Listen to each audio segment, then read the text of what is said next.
I bear witness that there is no deity but God, the One, having no partner with him. It was his words which united the whole of divided Arabia. Within 1 century, the abode of Islam stretched its one arm to India and the borders of China, and another arm to France and the shores of the Atlantic. Today, the Islamic world reaches into the Pacific, far into Central Asia, and deep into Africa. 1/7 of the world's population is Muslim. It is the youngest of the major religions and the fastest growing. Islam means submission, and Muslims are those who submit themselves to the will of God. Only 1/4 of all Muslims are Arabs. Since the very beginning, it has been a universal religion. There is no superiority for an Arab over a non-Arab, and for a non-Arab over an Arab, nor for the white over the black, nor the black over the white, except in awareness of God.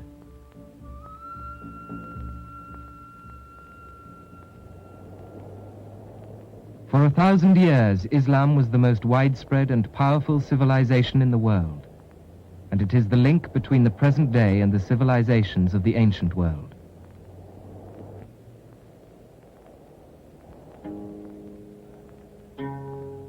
The huge spiral minarets at Samarra in Iraq echo the ziggurats, the ancient towers of Babylon, which preceded them. The walls of the mosque give some idea of the power which was once centered here. Samarra was built more than 1,000 years ago as a royal city, from which the Abbasid caliphs ruled an immense empire. It was the climax of Arab power.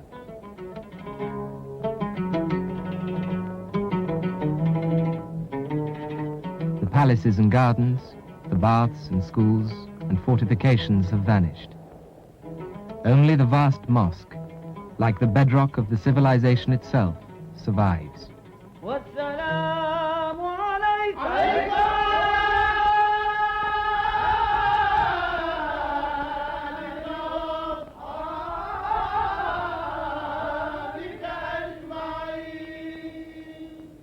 Arab power declined, but the civilization they had founded did not.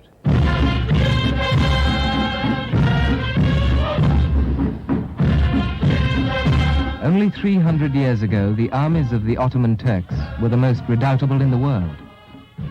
In Istanbul, the military band of the Janissaries can still be seen. It is the origin of the military bands we now know.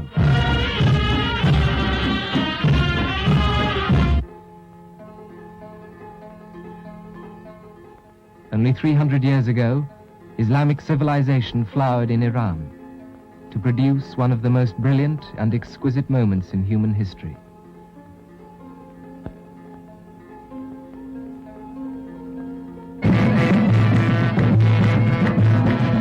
And much less than 300 years ago, large areas of East and West Africa were flourishing Islamic states with centuries of civilization behind them.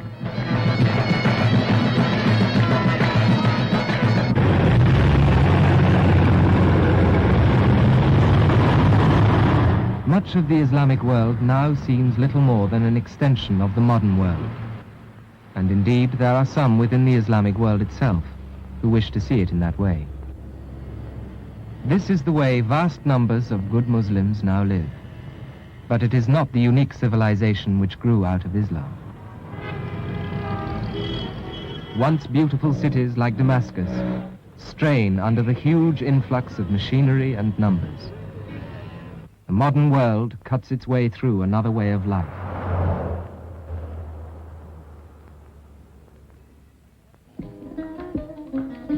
And yet, Islamic civilization retains a remarkable vitality. In Pakistan, even the scooter taxis and the lorries from the West are being absorbed, just as Islam once absorbed the ziggurats of Babylon.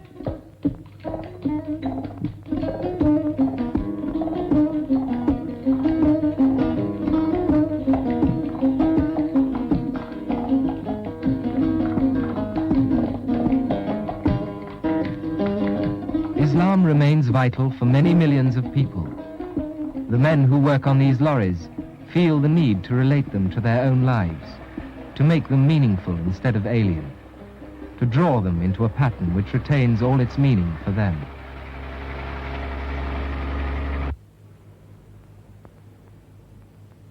However great the material achievements, they are not the purpose of a traditional civilization such as Islam.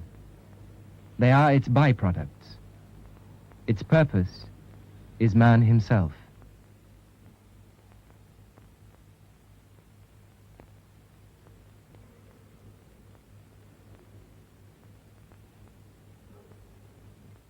Man has come into the world for a particular task, and that is his purpose. If he does not perform it, then he will have done nothing.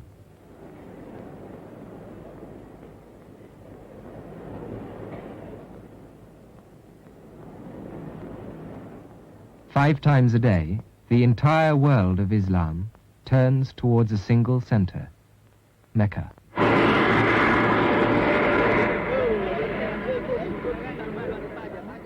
Once in a lifetime, those who can make the physical journey to this center by plane or ship or bus over the desert.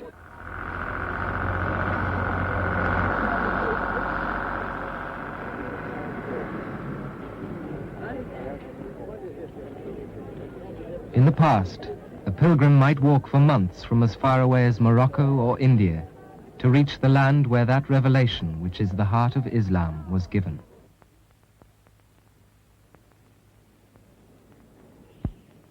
Truth has come, and error has vanished away.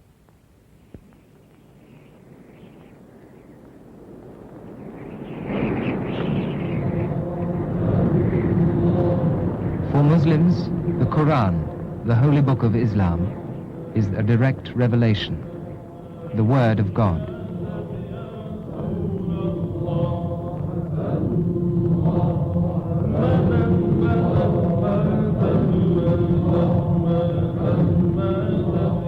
The Quran was revealed to the Prophet, Muhammad, who is buried beneath the green dome at Medina, some miles from Mecca. Muslims regard the Prophet with the deepest love and gratitude, but he has always remained for them a man and mortal.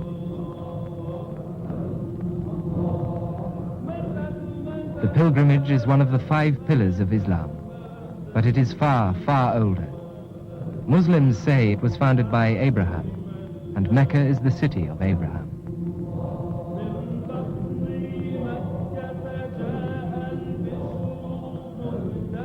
A manifest miracle is this safe city of Mecca, which can contain this vast host, a host such that were it brought into the greatest of cities could not be contained.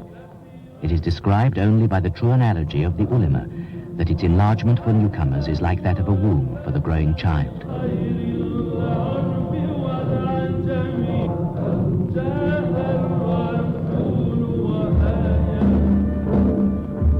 The center of the world. For Muslims, the great cube of the Kaaba, in the center of the sanctuary at Mecca, is the axis on which the whole world turns, because it is the ancient symbol of the intersection between the vertical of the spirit and the horizontal plane of worldly existence. The Kaaba is an outward symbol in this material world of that divine presence not seen by the eye.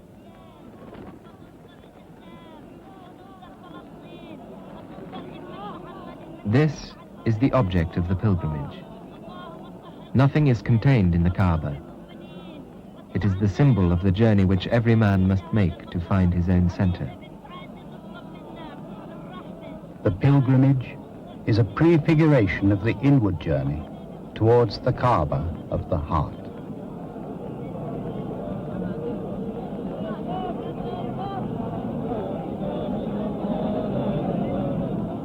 Each pilgrim circles the Kaaba 7 times. Those who are too weak are carried.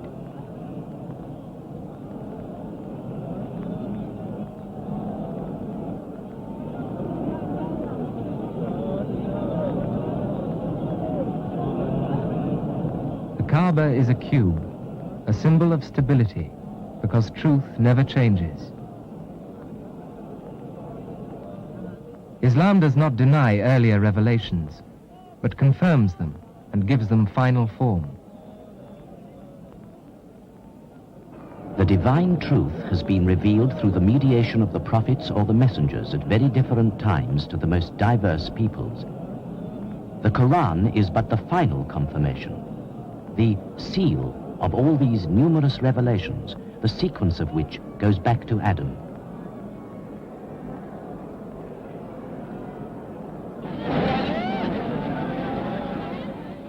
This stone outside Mecca represents Iblis, the arch enemy of man. Every pilgrim throws 7 pebbles at it and rejects the evil tendencies within himself.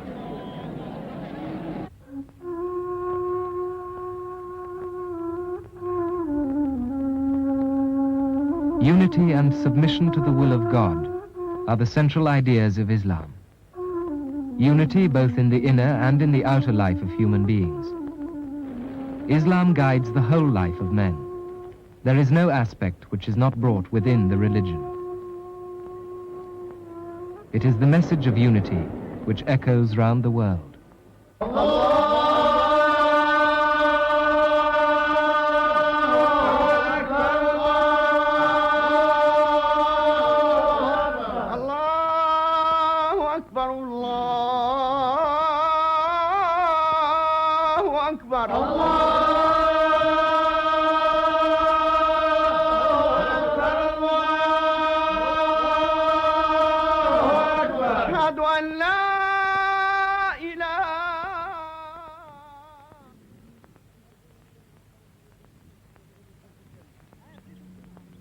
Islamic civilization inherited what have always been regarded as the central regions of the world.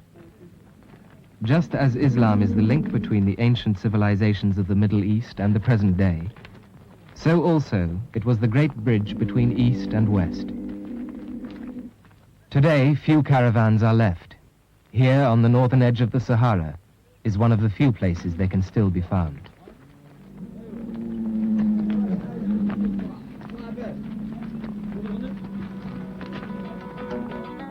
The great caravan routes spreading across the Islamic world continued and extended the trading pattern of antiquity.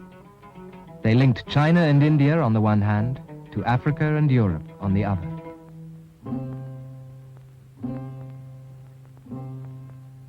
Across the highlands of Asia, along routes which today can be traveled only with great difficulty, huge quantities of precious goods passed regularly. Along these routes, at intervals of a day's journey, lay the caravanserais. This one at Sarax, on the border of Iran and the Soviet Union, was on the greatest trade route in the world, the Silk Route, extending from China to the Mediterranean.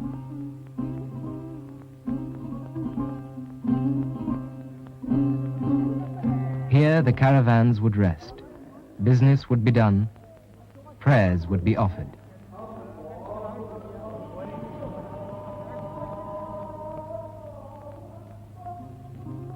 Rulers established whole chains of caravanserais across their lands.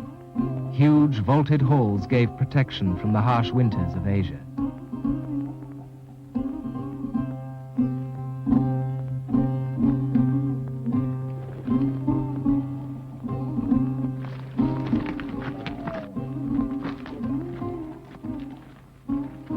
Ideas too traveled on these routes. In this way, Islam spread beyond the Sahara and deep into Africa.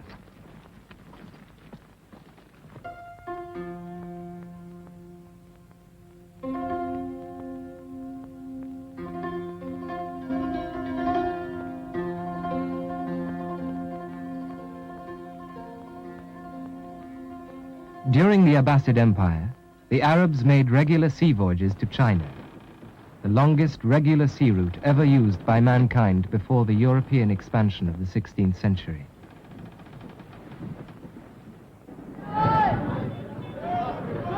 Dubai and other ports of the Arabian coast have a seafaring tradition at the very least 1,000 years old, and are still crowded with dhows which make their way under sail to India and East Africa. The Indian Ocean was for many centuries an area without major conflicts, a Muslim sea, and the site of great merchant voyages. I left Siraf in the year 306 of the Islamic calendar in a ship bound for Seymour. With us was a ship of Abdallah ibn il-Junayd and a ship from Saba. These three ships were extremely large and well known on the sea, with famous shipmasters of high repute and standing among seamen. Aboard the ships there were 1,200 men, merchants, shipmasters, sailors and others of diverse nationalities. The cargo of wealth and merchandise was of incalculable value. After 11 days sailing, we saw the outlines of the mountains and the features of the land of Sindar and Tana and Seymour. A network of Islamic sea routes spread all round the Indian Ocean. New regions were drawn into the pattern of world trade. A chain of flourishing towns was established all down the east coast of Africa, 500 years before the Portuguese arrived and destroyed them. And it was in the wake of trade, not conquest, that Islam spread to Indonesia, today the most populous Muslim country in the world. Ironically, it was the great Muslim navigator Ibn Majid who piloted Vasco da Gama from East Africa to India, and so brought about the ruin of Arab commerce.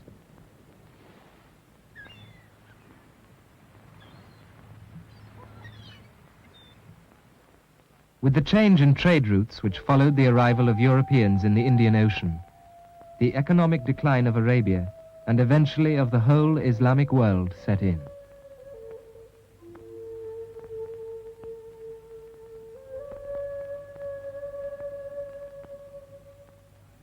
The sap was drained from an entire economic system. Mecca, in southern Arabia, was once a flourishing port, and in parts of the world its name is synonymous with coffee. It has been completely bypassed.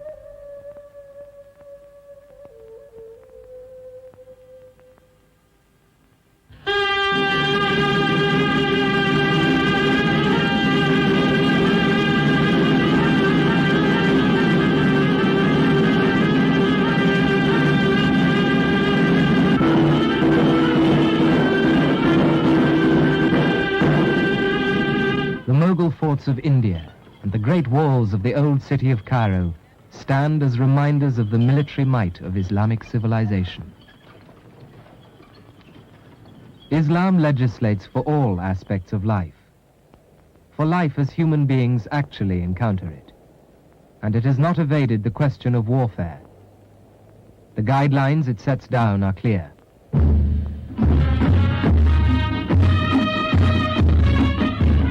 Be just.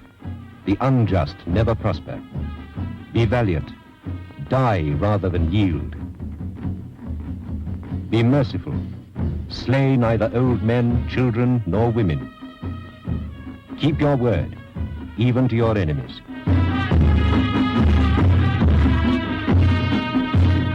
Let there be no compulsion in religion.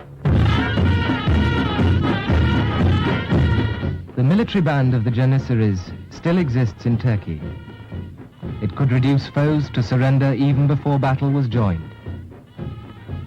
The armies of Europe hastened to copy it.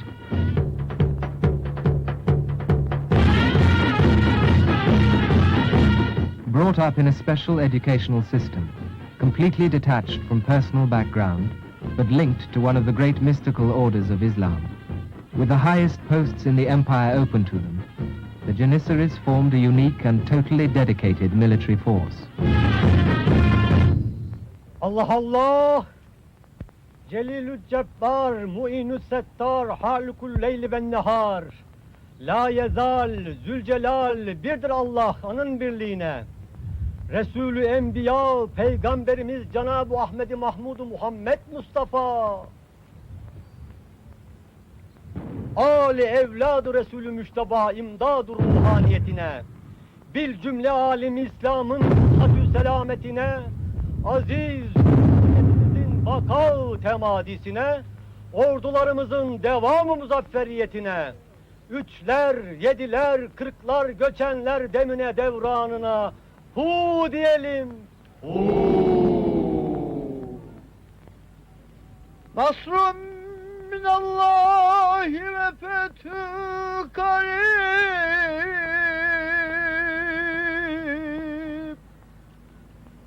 ve beşşiril müminin ya Muhammed.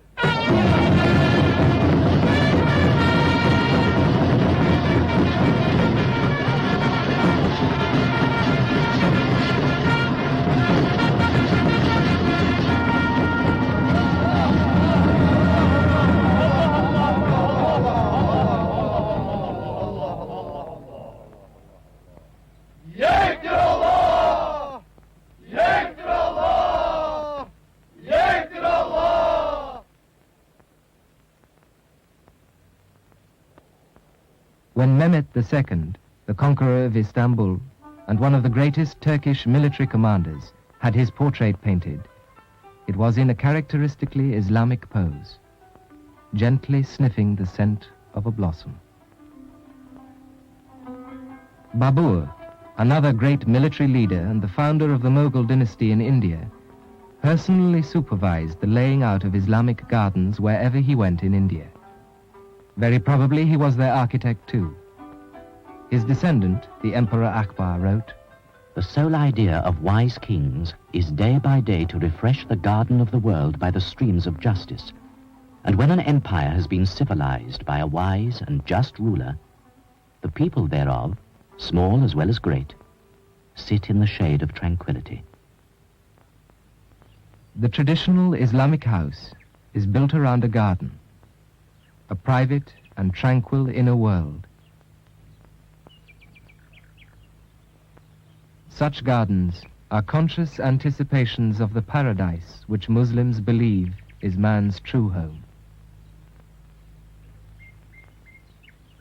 The veiling of a woman has the same meaning. She too is an inner paradise. Precious.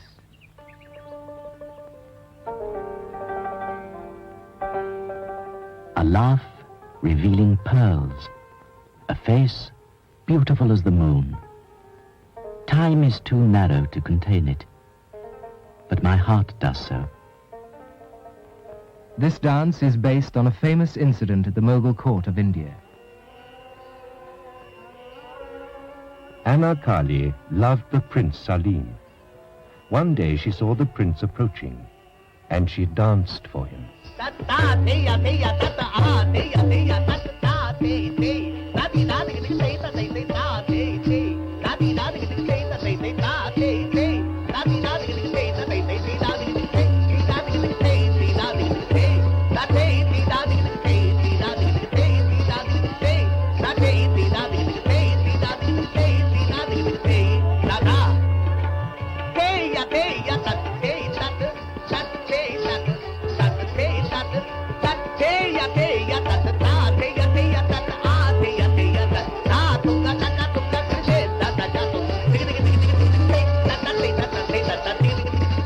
Islam gave rise to one of the greatest civilizations the world has seen, to a vast network of trade, powerful armies, glittering courts. But like all true civilizations, its real empire was, and is still, in the hearts of men.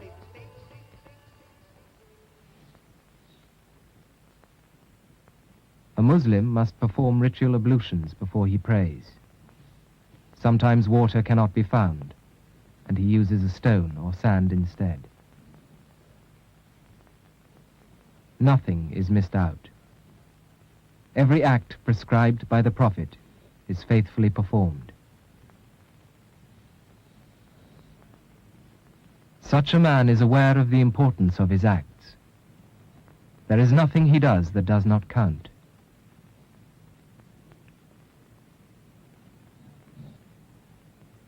He has human dignity. It is on this dignity that civilizations are built. Adore God as if you see him. And if you do not see him, he nonetheless sees you.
Marrakech, the great city in Morocco, which for centuries has been the meeting place of the settled peoples from the plains and the nomadic peoples from the fringes of the Sahara.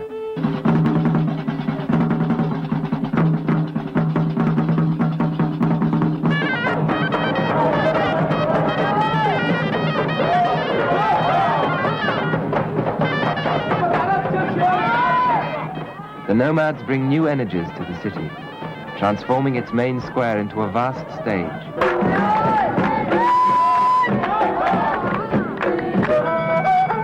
These two, nomad and city dweller, represent two ways of life which from the very beginning have given Islamic civilization its internal tension and its dynamism.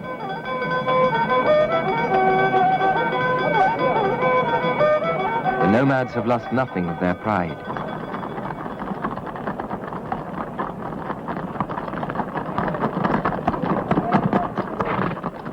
They look for protection to themselves alone, not trusting others. Always armed and watchful, except for brief moments during camp meetings, sleeping on their mounts, they are ever on the lookout for any sign of danger. And townsmen, however much they may accompany them on their travels, will always be dependent on them and unable to do anything for themselves. The energy of the nomads has repeatedly brought renewal to the civilization of Islam. The superb minaret which has towered over Marrakech for 8 centuries was built when the nomads conquered the city and founded a new dynasty which revived the western lands of Islam.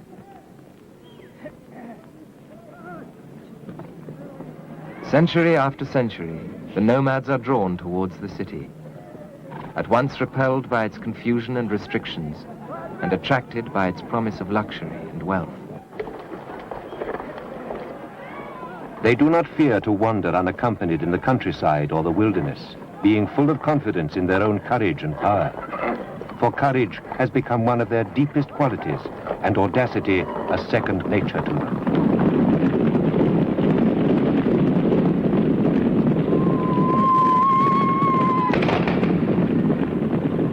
In contrast, the city dwellers give the civilization stability. Surrounded by thick walls, protected by defenses, they live in security and forget the use of arms.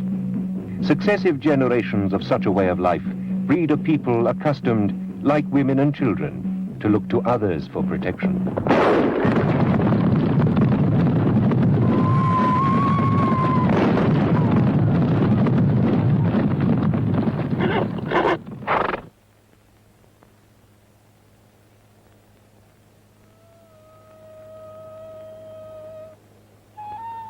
There are few Muslims who do not at times yearn for the desert and its austere and simple life.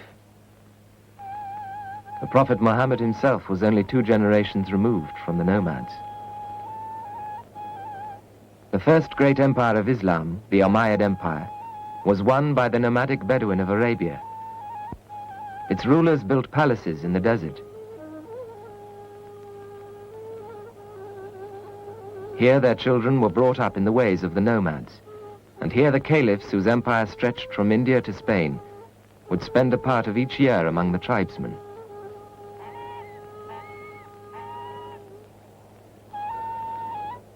The Bedouins still live from the desert.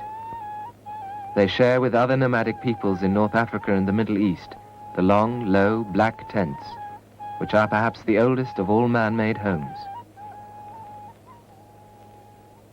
A tent flapping in the desert breeze is dearer than this towering house. Wind rustling over the sandy waste, sweeter than all the music of the court.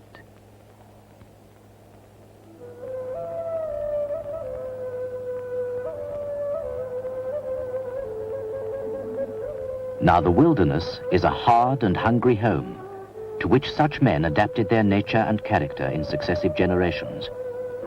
For their livelihood is based upon the produce of camels, and camel breeding draws them out into the wilderness, where the camels graze on the bushes and plants of the desert sands.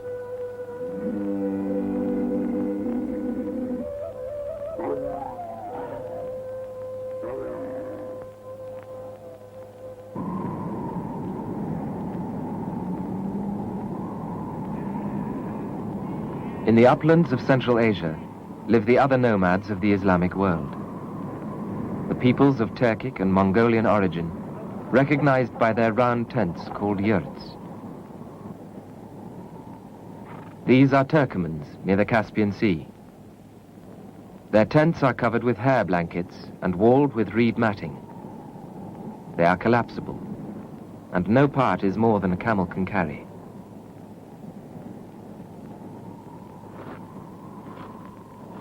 Open ovens in the ground are used to bake bread. No one has ever eaten better food than what he eats as a result of the labor of the hands.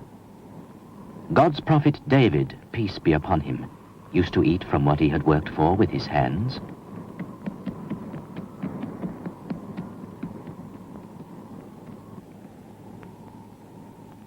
For all its simplicity, the essentials of Islamic life are present. The best mosque is nature itself.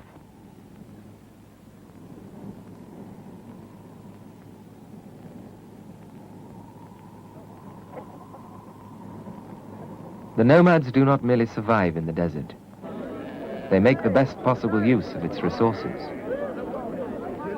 From the wool of the flocks which support them, and the dyes extracted from wild herbs and flowers, they have always made beautiful and sought-after products. Carpet weaving is the art of the nomads, for them at once necessity and luxury.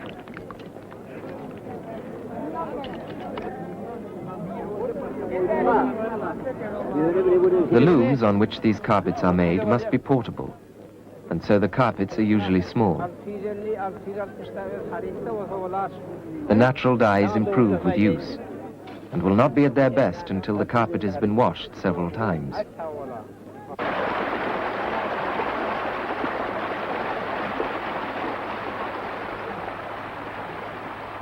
This is the usual way of washing carpets in the Islamic world, in the flowing water of a stream.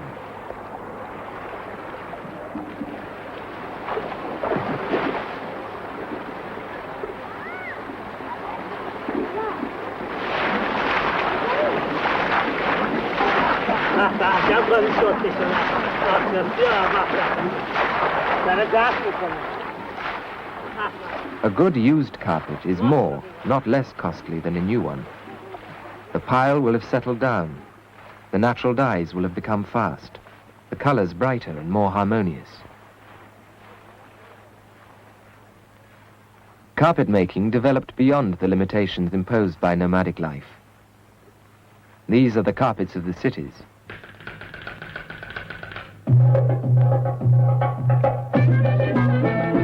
Islam has many great and famous cities.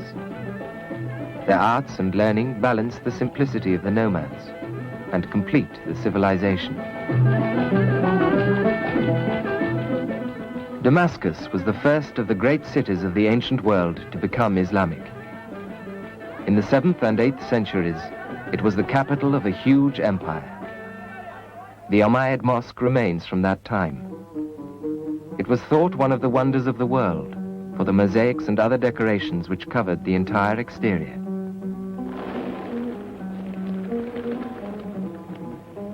Only a few of the mosaics remain. The mosaics record the palaces, mosques and houses of Damascus as it was in the first centuries of Islam. In southern Arabia, such cities exist even today. Sana'a in the Yemen Arab Republic is a city such as the first Muslims might have known, the witness to at least 2,000 years of settled and civilized life. This city of Sana'a makes the weary traveler forget the tribulations of the journey. With its beautiful, tall, ginger-colored houses, wonderfully decorated with patterns in whitewash. The total effect upon the beholder is that it was built by fairies and jinn, and not by human hands. The politeness of its people, their gracious hospitality, and the rhythm of their life enable one to step back into history.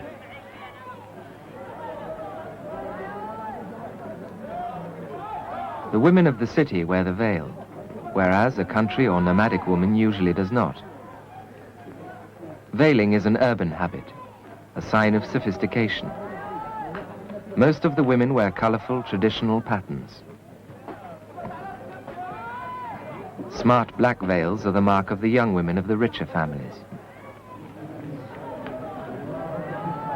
From a Muslim point of view, the question of the equality of men and women is without meaning. It is like discussing the equality of a rose and jasmine. Each has its own perfume. Women are not equal to men, but then neither are men equal to women.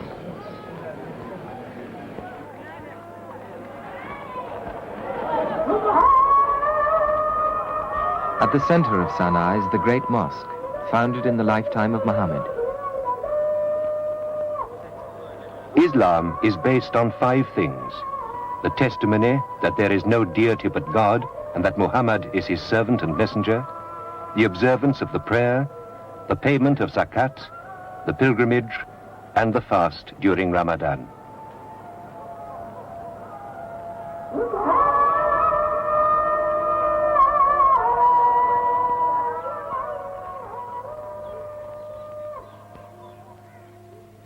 The city has several large gardens.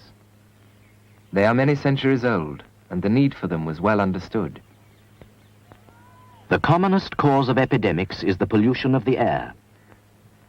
Leave open empty spaces in built-up areas in order that the winds may circulate, carrying away all the corruption and bringing in its place fresh, clean air. On the top floor of each house is the mafraj, a room looking out over the city to the open country beyond. Here the men of the family relax. This song tells of the pilgrimage to Mecca.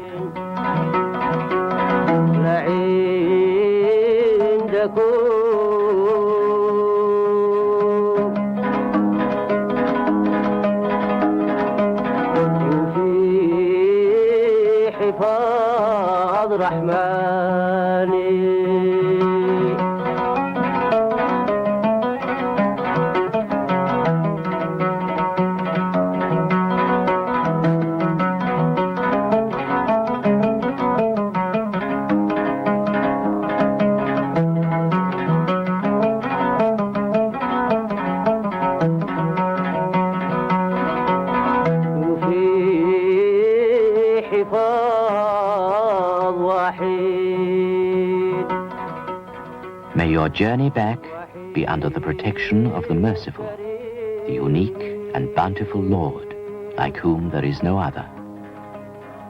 O you who bring good tidings, bring me the news of their safe arrival to awaken the spring in my heart.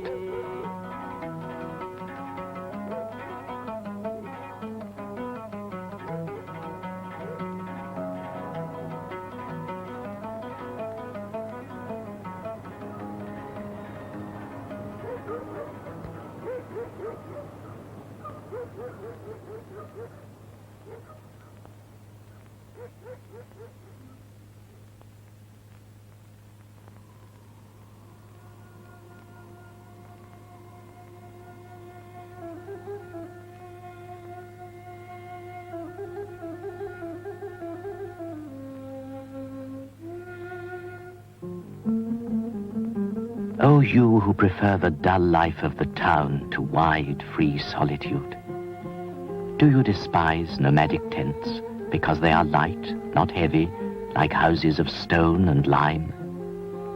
If only you knew the desert's secret.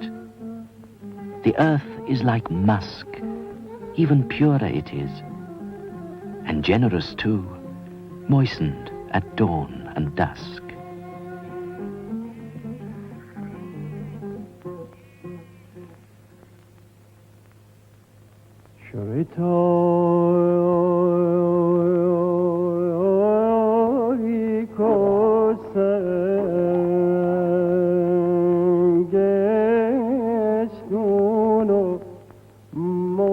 There we put up our tents in rows.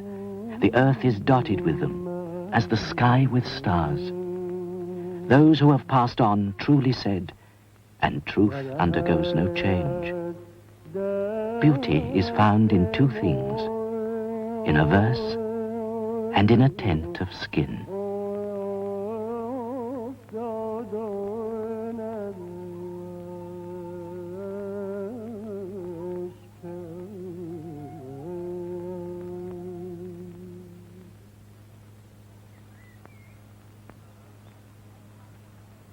Sana'a, with its tall, outward-looking houses, is not typical of Muslim cities today.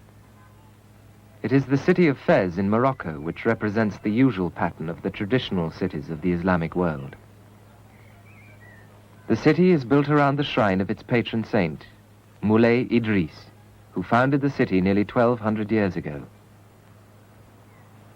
The Medina, or Old City of Fez, is cupped in a hollow of the surrounding hills. Its high walls stand in contrast to the open spaces of the nomads.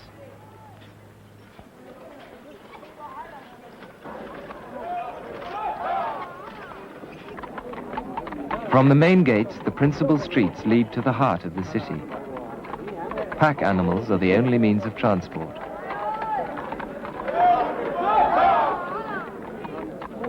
The drivers are not permitted to overload their animals. If the muhtasib finds anyone doing so, that man will be punished. Even the main streets are no wider than is necessary for two animals to get by each other. Near the main gates are the artisans who service the pack animals. The saddle makers and blacksmiths.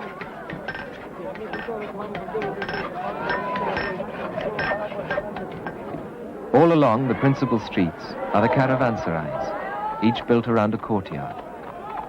Here the animals are loaded and unloaded, goods are sorted and stored, and the drivers can rest.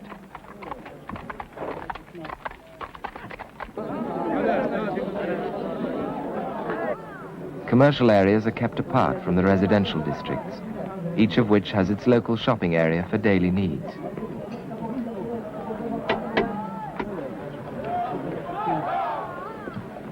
Quite often in a Muslim family, it is the husband who does the shopping.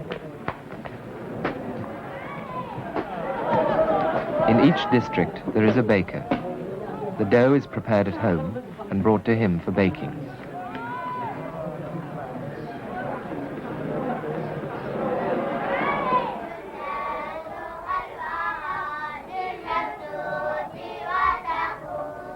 A Quranic school is also essential for each district of the city. The Holy Book of Islam is learnt by heart. Its words give meaning to a Muslim's life.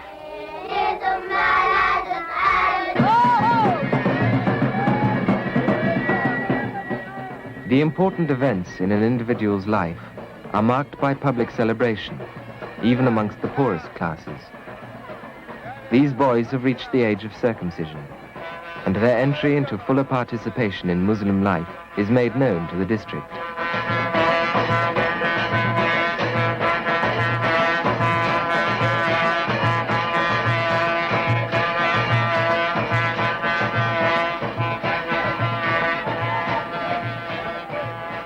Away from the noise of the busy streets, narrow lanes give access to the dwelling houses. It is impossible to tell a poor family from a rich by the outside of their houses. Islamic houses are inward-looking. They take their light and air not from the street outside, but from their own inner courtyards.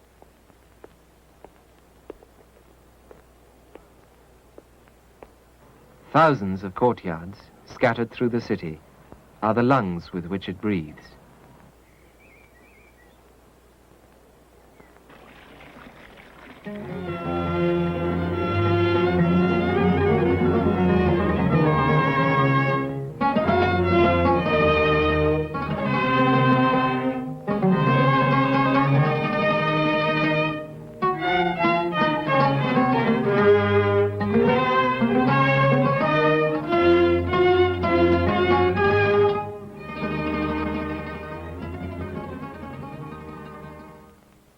In the midst of the noise and bustle of the bazaars, the great mosque of the city provides an oasis of calm. Here one can wash in preparation for the ritual prayer. or rest from the activities of the day.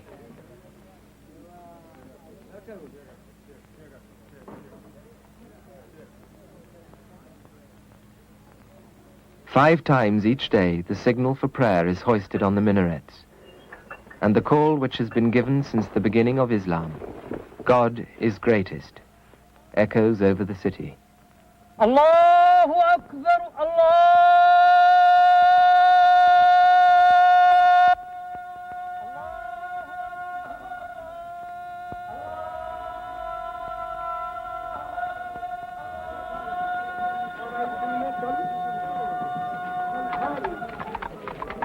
In the traditional Islamic city, there are no factories where industry is concentrated, but thousands of small independent workshops which give the city its manufacturing base.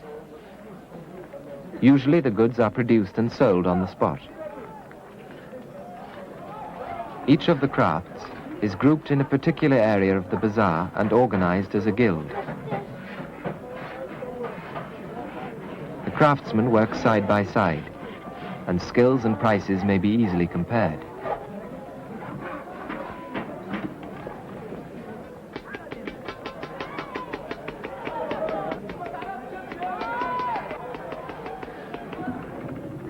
But perhaps the principal craft of Fez is weaving. Hundreds of such workshops are scattered through the city, each supporting several families. A single factory could destroy them all.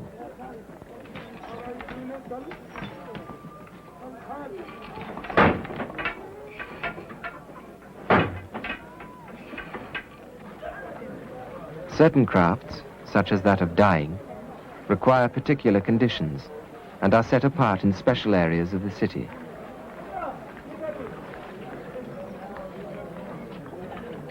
Tanning is another such craft. Each skin must pass through many vats.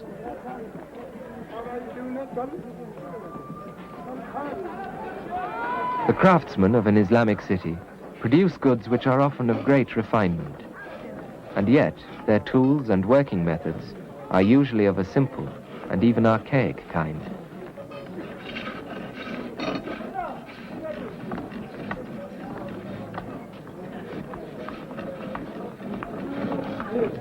In the modern world, the tool a man works with is often sophisticated, and the man himself relatively unskilled. In Islam, the skill resides almost entirely in the man, and not in the tools. It is as if the craftsman perfects and refines himself together with the material he is working on.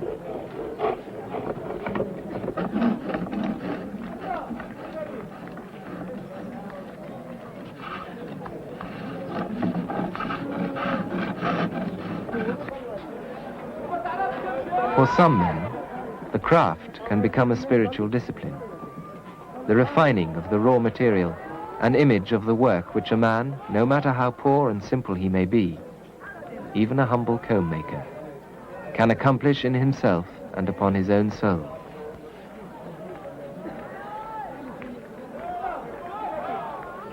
It is a pity that an old craft like mine falls into oblivion.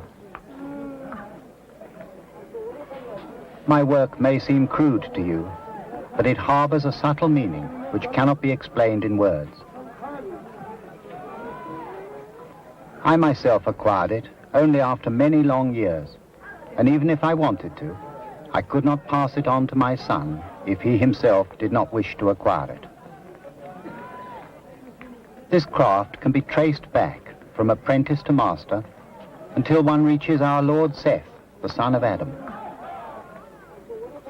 It was he who first taught it to men, and what a prophet brings, for Seth was a prophet, must clearly have a special purpose, both outwardly and inwardly. I gradually came to understand that there is nothing fortuitous about this craft, that each movement and each procedure is the bearer of an element of wisdom. But not everyone can understand this.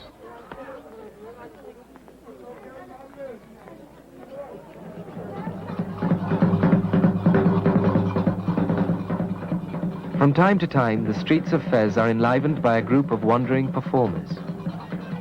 The nomads are not far away, and the cities of Islam are still renewed by their fresh energies.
At the beginning of things, the Beloved unveiled his beauty. So he created the life-giving meadows and the garden of the universe, so that from every bough and flower and leaf therein, his beauty should be manifested in many different forms.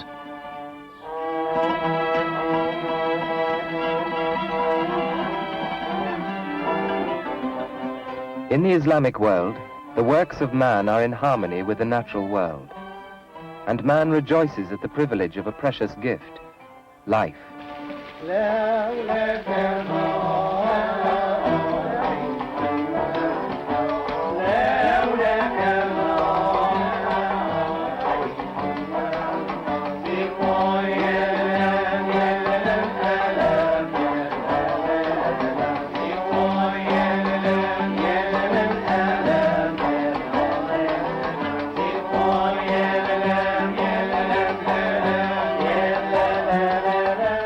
Know then, may God guide you and us, that all creatures are subject to a regular and orderly system.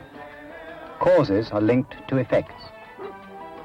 Notice first how the visible elements are ranged in an ascending order from earth, through water and air, to fire. Each is connected with the other, and each is of a finer substance than the one below it.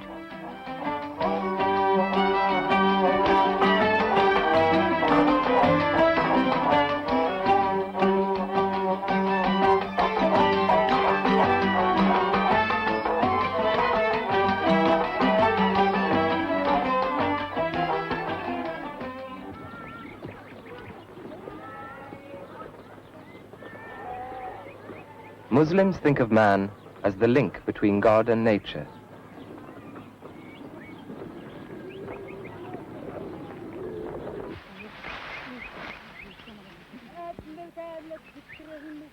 The earth sustains human life. Man draws his food from it, but he refrains from forcing it. If these apparently simple methods do not change, it is not because of inertia, but because within them the experience of many centuries is stored.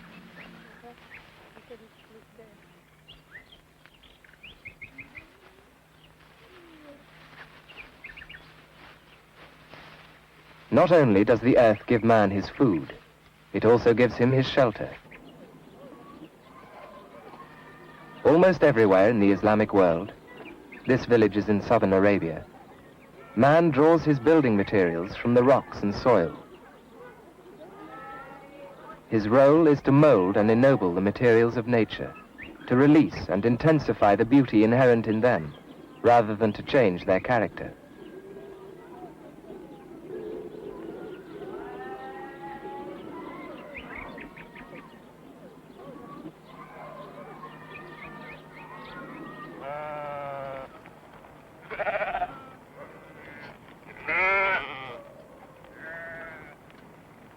In a Muslim village, each man builds his own dwelling. There are no architects.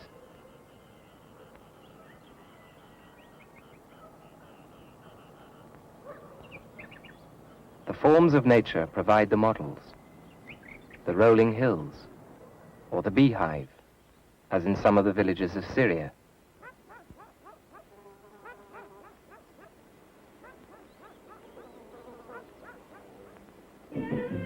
The Kasbahs of southern Morocco are built of mud.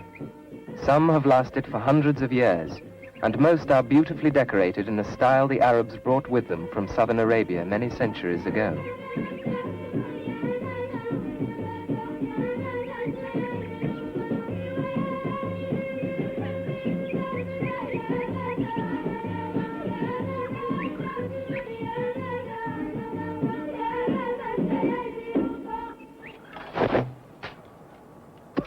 The earth is still the basic building material in most parts of the Islamic world. The walls will last for many years in a dry climate, or if protected from rain. The dampened earth is built up in sections between shuttering. One day, when there is no further use for it, the building will be allowed to sink back into the soil.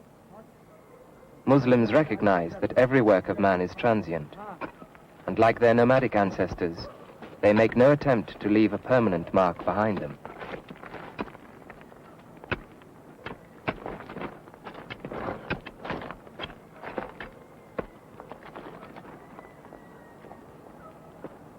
By the time a complete circuit has been finished, the sun will have baked the new sections hard and dry, and the layer above can be built.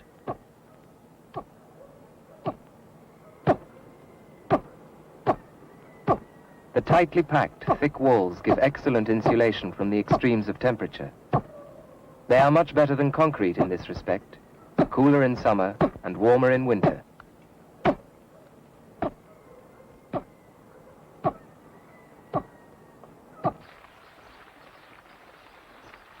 Traditional methods and architecture are being used in Iran to build a chain of new hotels.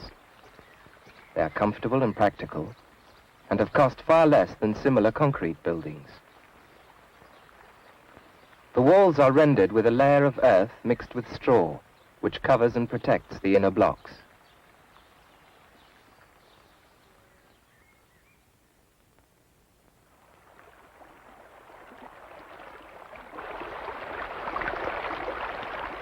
Water is precious in much of the Islamic world, and a source of joy. It must be treasured. This dam in Iran was built, probably on older foundations, just over 1,000 years ago. It was part of a system which included 11 major dams. The ruler brought engineers and workmen to build this dam with stones set in mortar. It was reinforced by iron anchors, coated with lead. Upstream and downstream, the river bed was paved for several miles, and the supply canals extended for over 10 miles, serving 300 villages.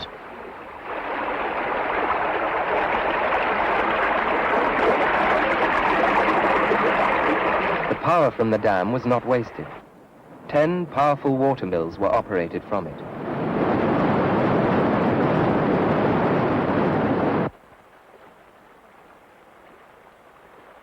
In the 11th century, this dam near the border of Afghanistan and Iran was built. It is still the source of life for a whole region. The dam is 120 feet high and 280 feet long, and many centuries earlier than anything comparable in Europe.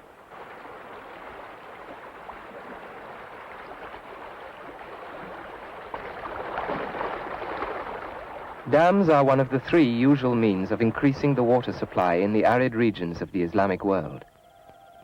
The others are wells and underground canals.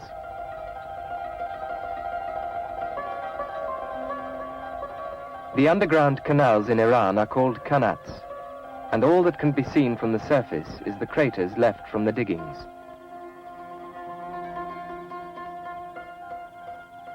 The system was inherited by Islam from the ancient world, and without the qanats, life would not be possible in many areas. The men who dig the qanats form a special group, deeply respected by the community. The work is dangerous as well as essential, and they are never made to enter a qanat if a premonition has warned them not to.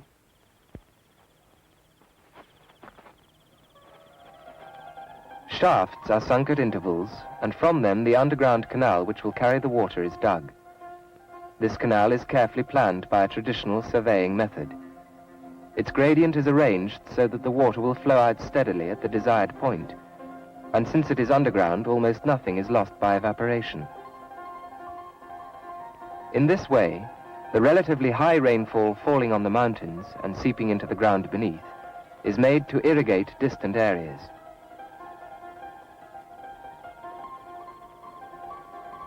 Qanats are sometimes as much as 50 miles long.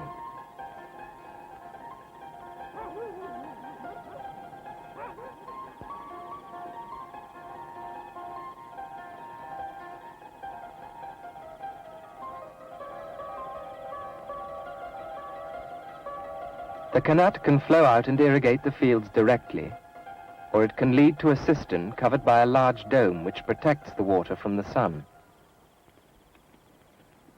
This cistern has just been built.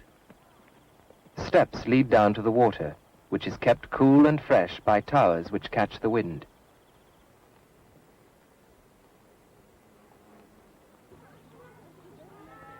This storage cistern with 4 wind catchers is 600 years old. Another has 6 wind catchers. The water drawn from these cisterns is vital to the life of many towns.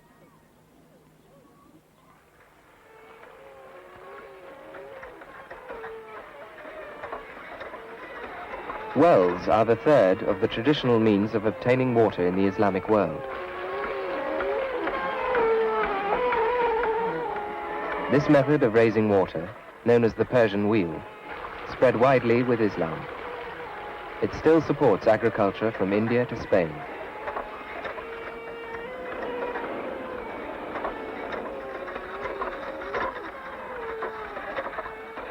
The same principle can be used where it is necessary to raise running water to a higher level, but it can now be powered by the stream itself. This mechanism in Damascus is at least 4 centuries old and was in use until recently. Without any animal or human effort, it raised water continuously to supply the mosque and its adjacent hospital.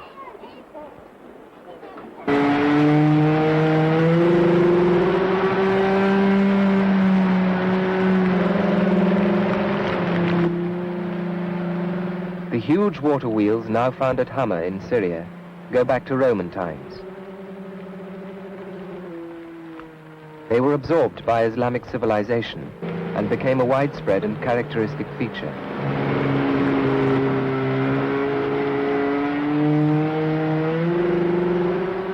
Poets likened them to the clouds which drink from the sea, and, rising over the land, distribute rain, and their sound to the sighs of lovers.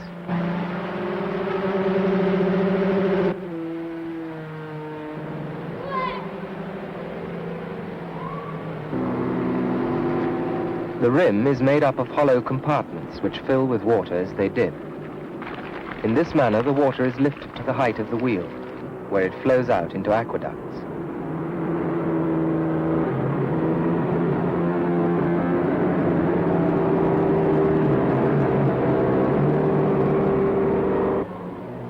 The wheels are an image of the perfect balance between man and nature which Islam aims at. Simply by maintaining them, the entire area is irrigated.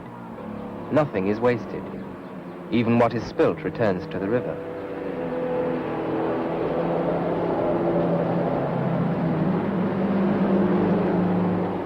Round-shouldered, towards the earth inclined, it waters the dust with glistening pearls.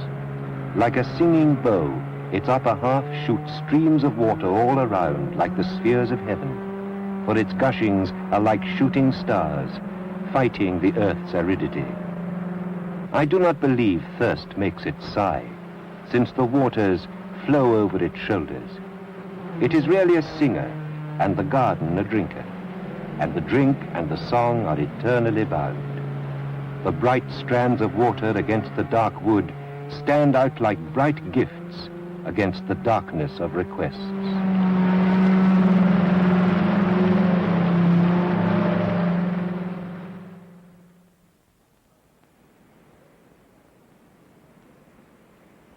Even the birds, as they stretch forth their wings, praise God.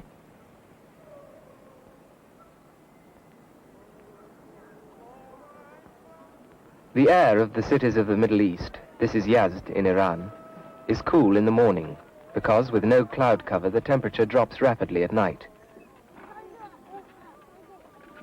Once the sun has risen, a layer of warm air quickly spreads over the buildings, and the cooler night air, which is heavier than warm air, is trapped in the thousands of narrow streets and courtyards which make up the city.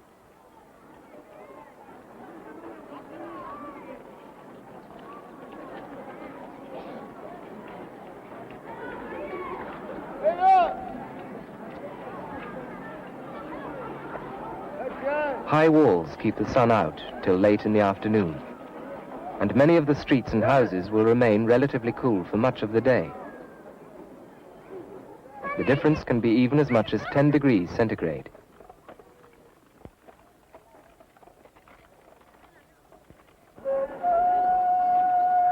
The mosque and mausoleum of Sultan Bakuk in Cairo makes use of the same principle. Built into it are vertical shafts which appear at first sight to serve no purpose.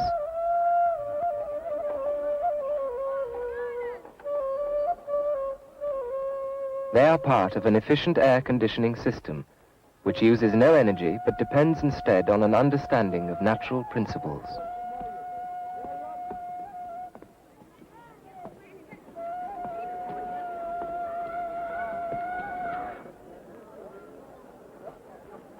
The covered bazaars which are found in almost every Islamic city make use of the same ideas.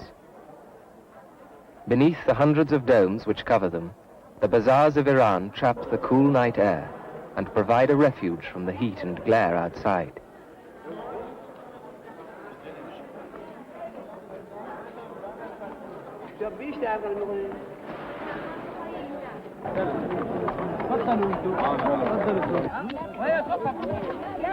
In Morocco, the bazaars are not roofed, but are covered with trellis work which breaks up and softens the sunlight.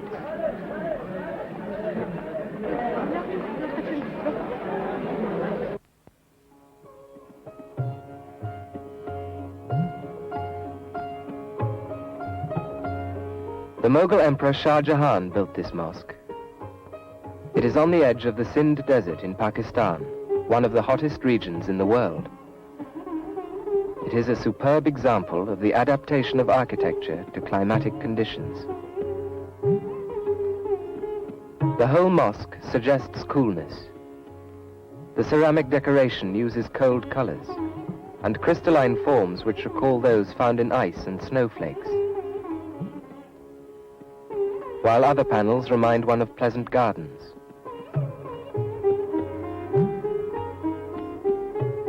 The atmosphere is calm and serene.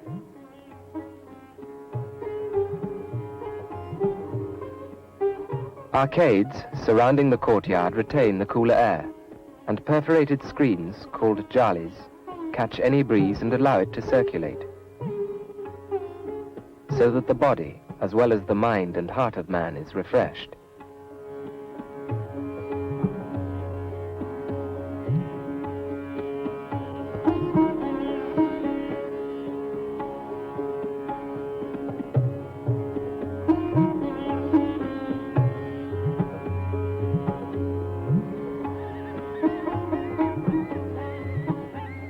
In the same town, every house is provided with a wind catcher, shafts rising above the roof and directed towards the prevailing wind. They are another means of controlling temperature.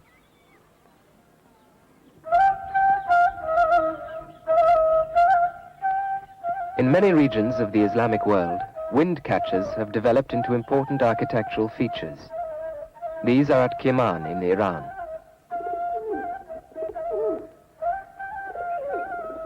The projecting sticks are sometimes hung with dampened mats, which help cool the air.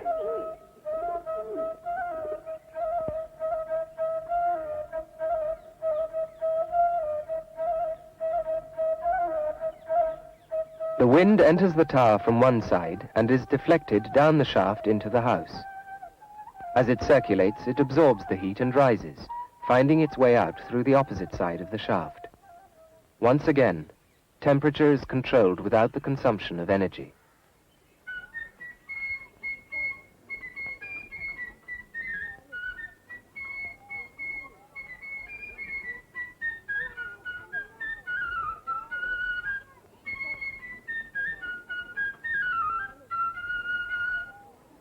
In Cairo, wind catchers were always used in conjunction with a particular type of wooden lattice screen, which covered the windows of the houses.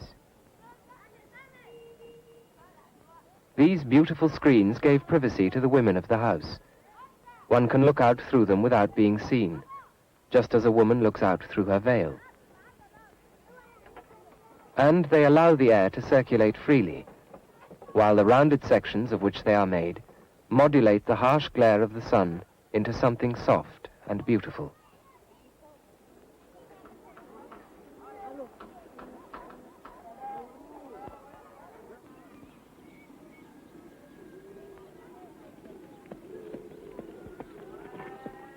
Air currents provided Islam with an important new source of energy. The earliest windmills known to history were reported on the borders of Afghanistan and Iran during the 1st century of Islam. The same type of vertical mill is still used in the area today. On the side from which the wind usually blows, there is a wall with one slit for each mill.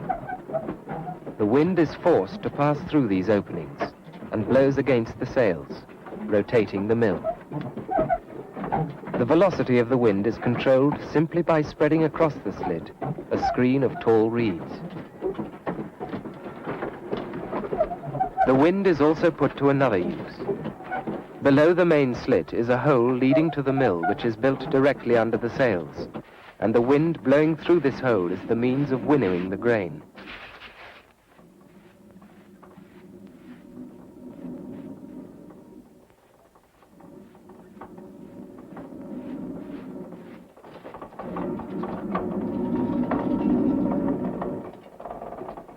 The millstones are directly fastened to the main shaft, and no gearing is needed.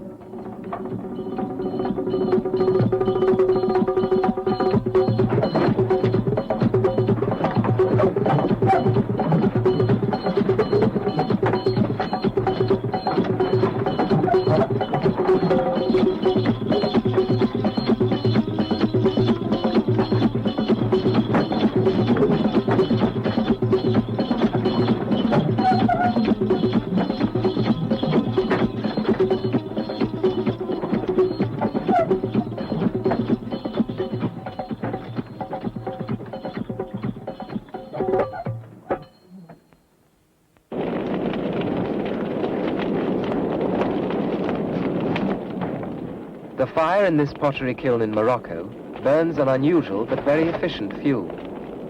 The region is rich in olives, and crushed olive stones from nearby oil presses are dried on the roof of the pottery.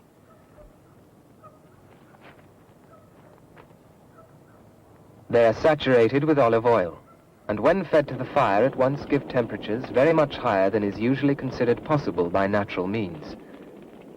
The heat is intensified by the design of the kiln, which creates considerable pressure.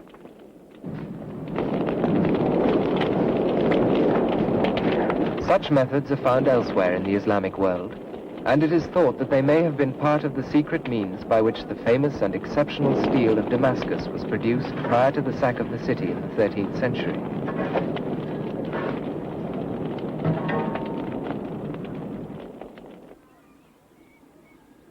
A more usual problem in the Islamic world has been to overcome the effects of heat.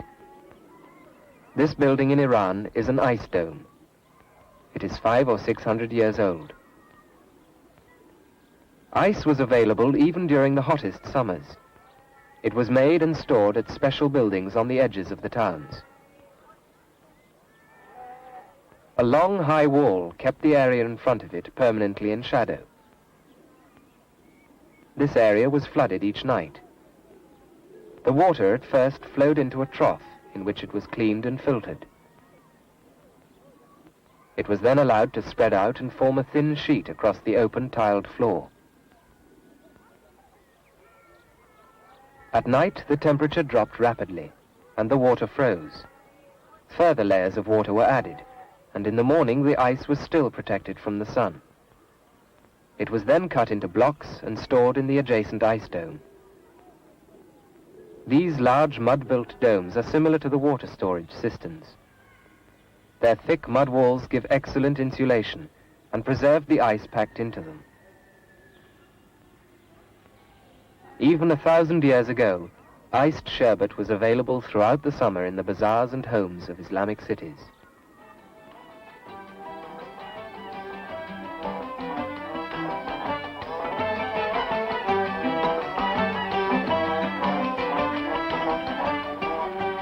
Islamic civilization did not depend on the use of resources which are exhaustible.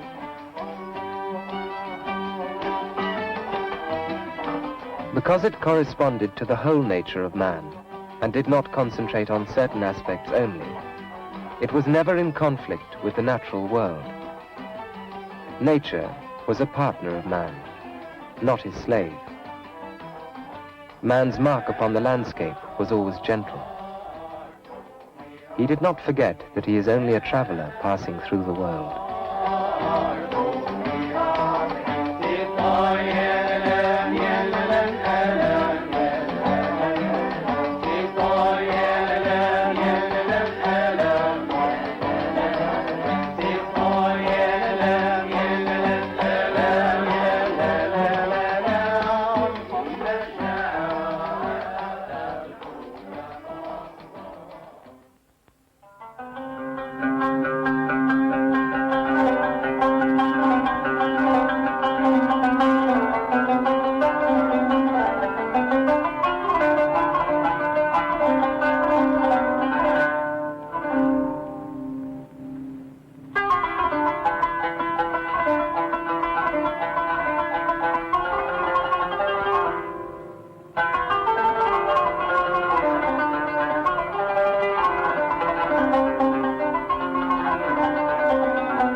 Islam covers a huge area of the world, and its art and architecture have responded richly to varied conditions. But within this diversity, there is unity.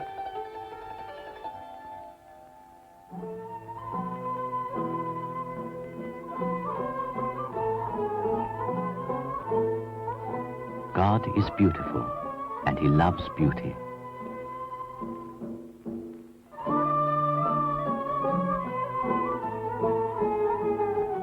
For Islam, as for other traditional civilizations, the more beautiful a thing is, the closer it approaches to reality. The forms of this beauty are usually geometric and abstract, but they are not without meaning. For Muslims, they are more meaningful than the forms of the physical world, for they deal with the most real of all worlds, that of the spirit. Islamic patterns make up a precise and subtle language. Every shape has an established meaning.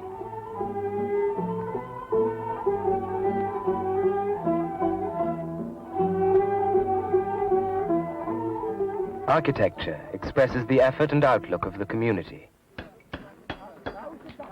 This miniature was painted at Herat in the 15th century. Every building can be a place of worship, and architecture crystallizes Islam into forms in which men live. It is central to the civilization.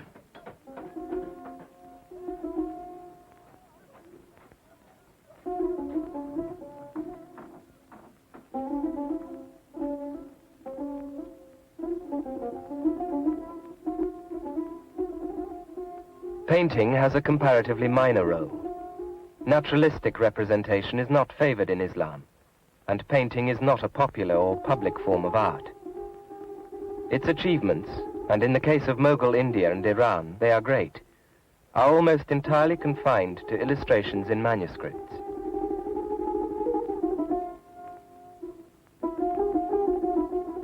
Its place is in the palace or private home of the rich.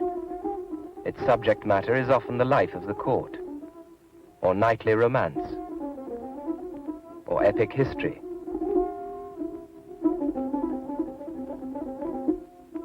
These scenes, too, often conceal a religious symbolism.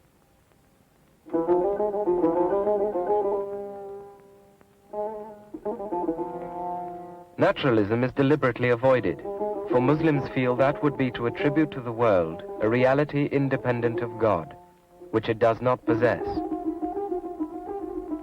Representation has a further danger. The spectator becomes psychologically involved in the picture. His inner integrity is broken, his mind ensnared in some imaginary world.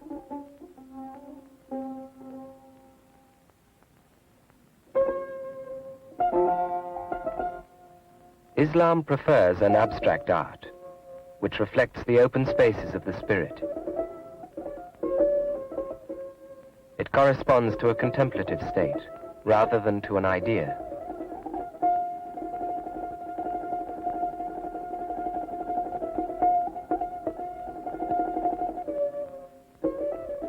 There is nothing here to trap the spirit. It can roam as freely as the nomad in the desert.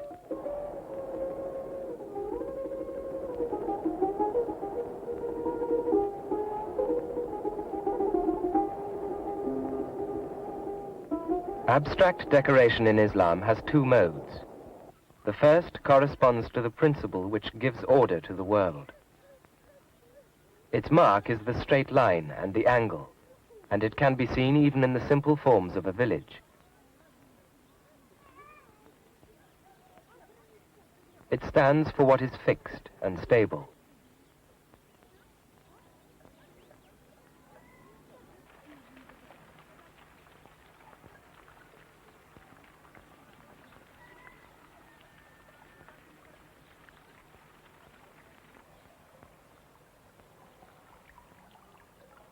The forms of this type of decoration are geometric and recall the structure of crystals and of snowflakes and ice.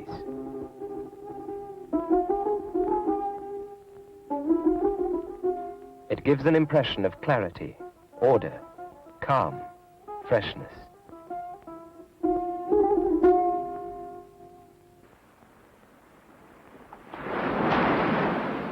The rhythmic, flowing movements of waves and wind and of plant forms are the basis of the other type of decoration. It corresponds to the principle of growth and recalls vegetation and the life-giving and feminine aspects of nature.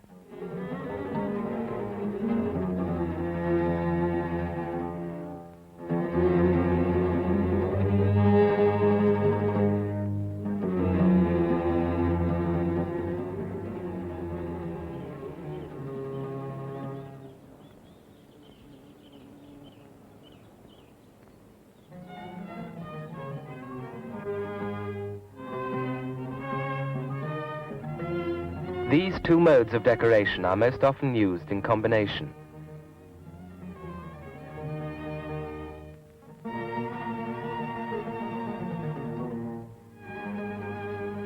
Their interlacing reflects the principles of growth and order, which interweave to make up the texture of the world.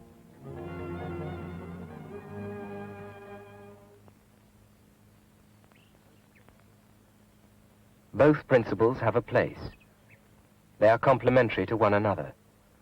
Growth does not overwhelm order, and order does not deny growth.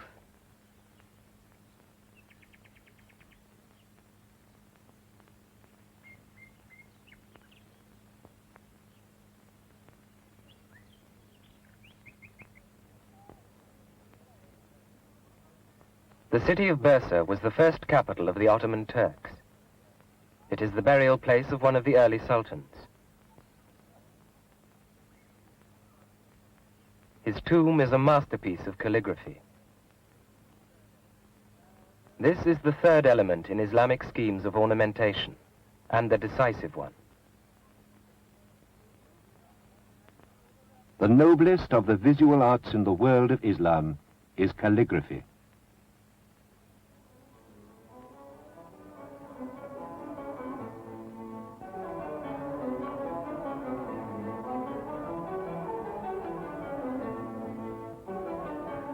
Calligraphy is a flourishing art all over the Islamic world.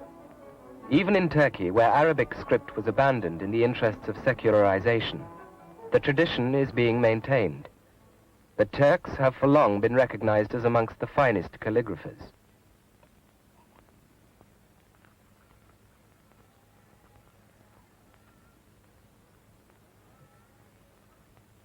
Arabic is written from right to left.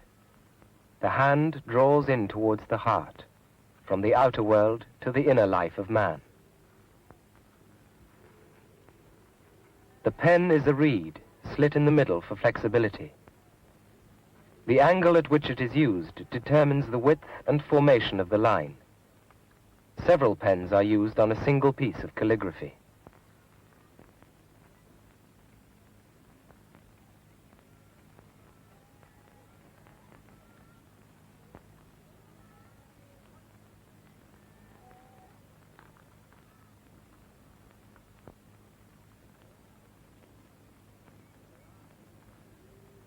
There are 8 or 9 major styles of calligraphy, each with its own carefully observed rules.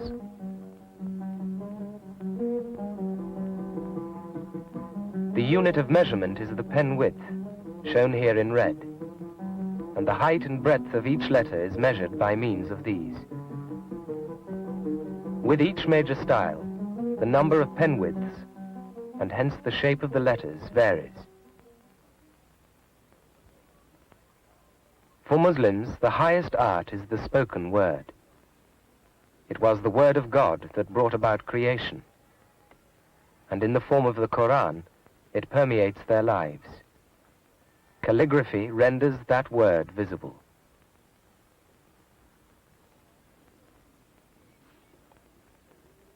Each style has its own beauty, ranging from the hieratic geometry of Kufic to the supple grace of Naqshri.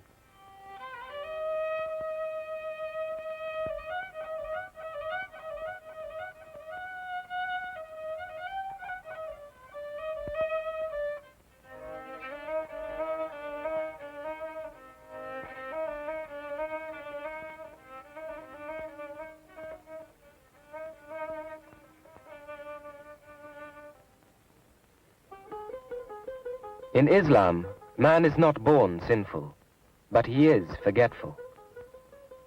It is calligraphy, traversing the whole of Islamic life, that calls him to remembrance, like a never-ending call to prayer.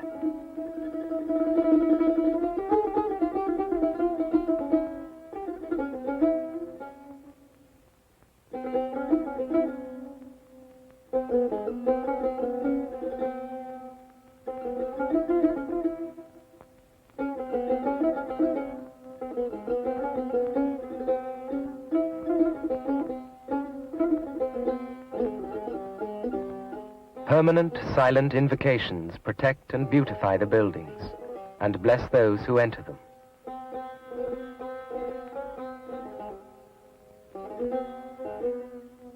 It is not only decoration which carries meaning. The forms of Islamic architecture are themselves meaningful. The fundamental shape of most mosques is a dome upon a square base.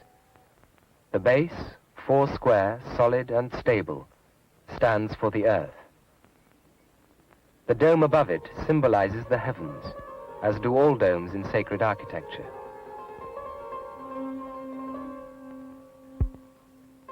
The transition from the circle of the dome to the square base is always clearly articulated. From it has developed a unique form of decoration which is found everywhere in the Islamic world: muqarnas, or stalactites.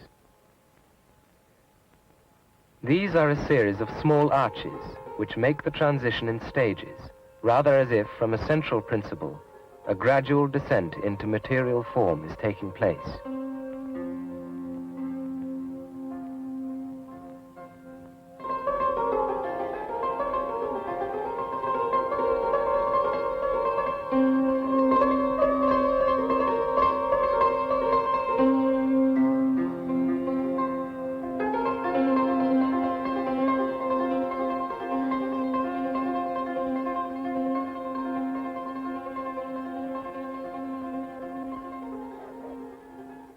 When seen from without, the dome is a reminder of the heart of man, which is, as it were, an inner heaven.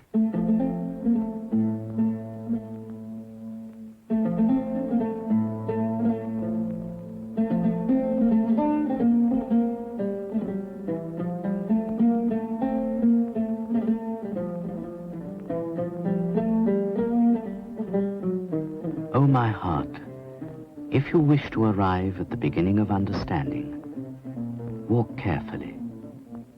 To each atom there is a different door, and for each atom there is a different way, which leads to the mysterious being of whom I speak.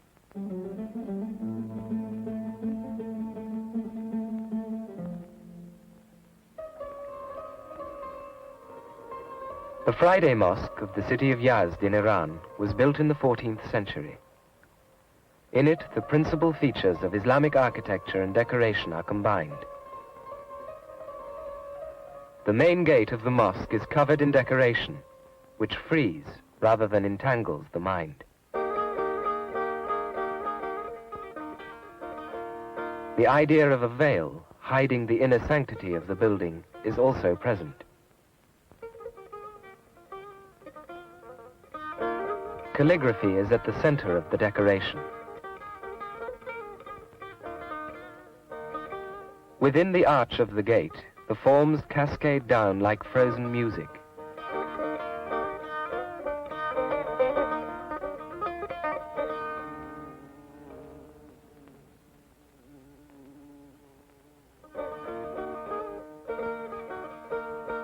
Decoration based on geometry and the flowing rhythms of the natural world, with echoes of flowers and plant forms, covers the walls.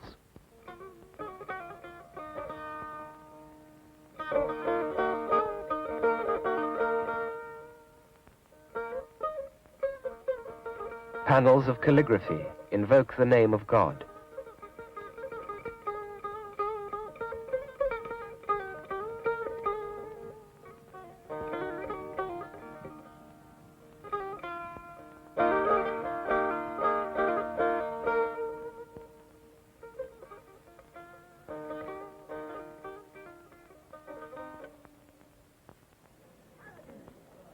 Beyond the gate, the mosque is calm and impersonal.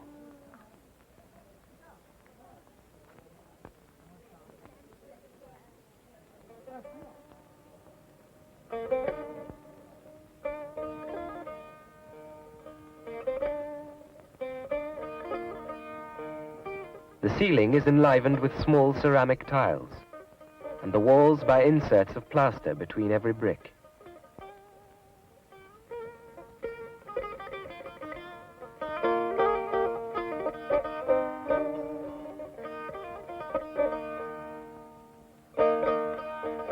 Around the prayer niche, which marks the direction of Mecca, calligraphy is worked into remarkable patterns.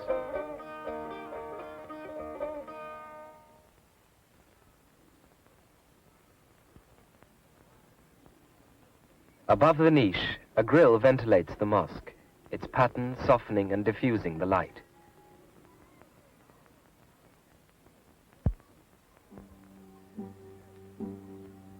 The dome, covering the prayer hall, shines with stars, like the heavens that it symbolizes.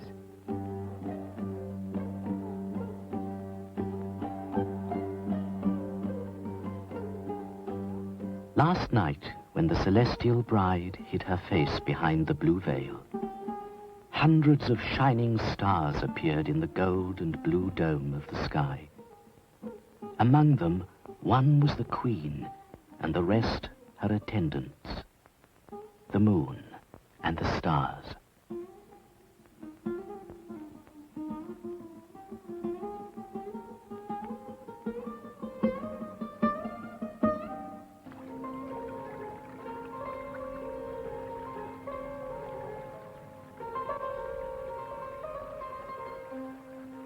Islamic civilization accepted much from the varied cultures it absorbed. These buildings are in Isfahan, which was the capital of the Safavid rulers of Iran during the 17th century. They are at once characteristically Persian and completely Islamic. In this way, there is in Islamic art unity, and at the same time great variety.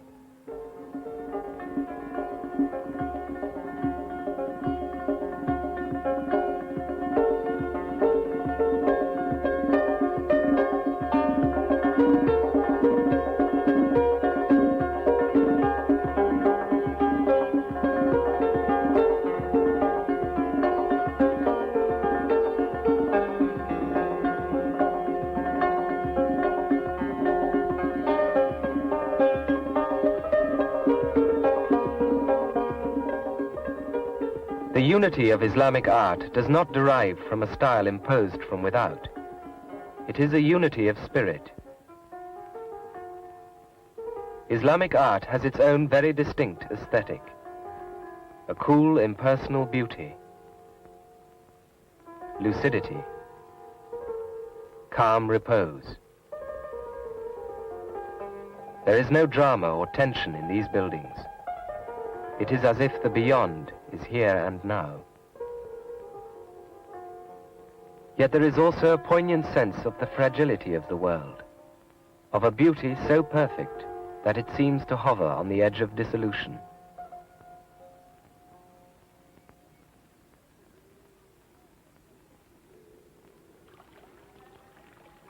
In the western lands of Islam, this courtyard is in Morocco. Islamic architecture is at its purest. A perfect calm, an oasis of freshness, a world of limpid and lucid beauty.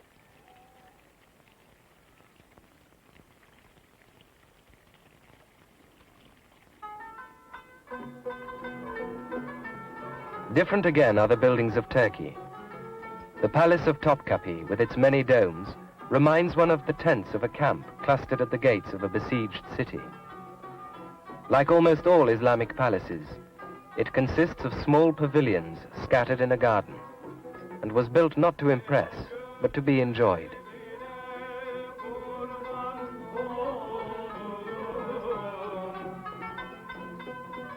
Within the pavilions, there is a restrained and noble severity often found in Islamic art.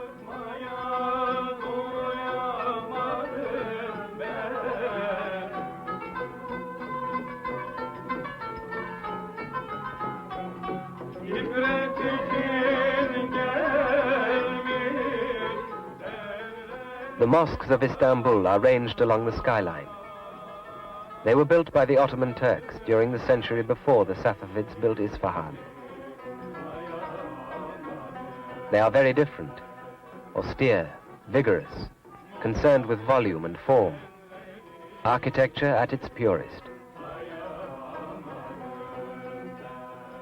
They too express the spirit of Islam, stability and repose in the domes, and vigilance in the minarets, submission and active witness. The great mosque at Edirne, near the Bulgarian border, was built by the architect Sinan in 1529. Its wonderfully pure lines have rarely been equaled. The huge dome rests lightly and effortlessly on the square walls below, its daring engineering producing a perfect symbol of the marriage of heaven and earth.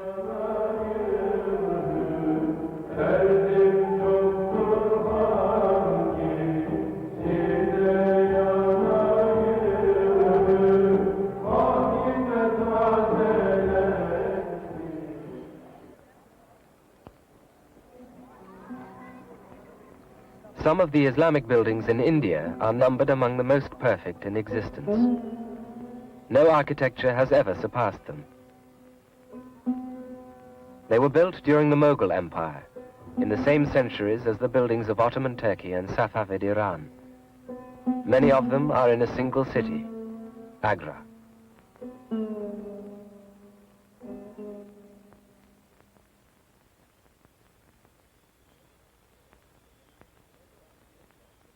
Mughal architecture has the delicacy and lucidity of Persian art, to which it owes much, and at the same time, the noble severity of Ottoman buildings.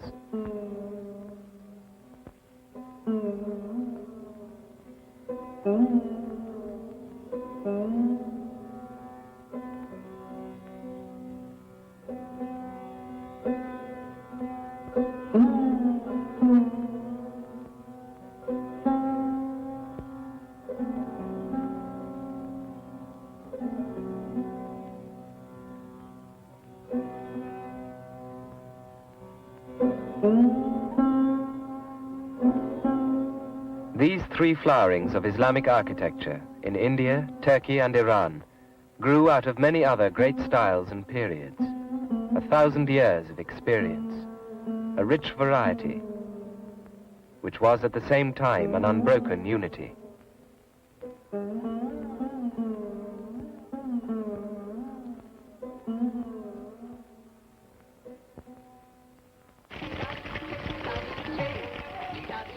Architecture was the setting for a way of life which encompassed many other arts. Shalimar Gardens at Lahore in Pakistan were built by the Mughal emperors and are still occasionally the setting for dances such as they might have witnessed.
Seek knowledge from the cradle to the grave.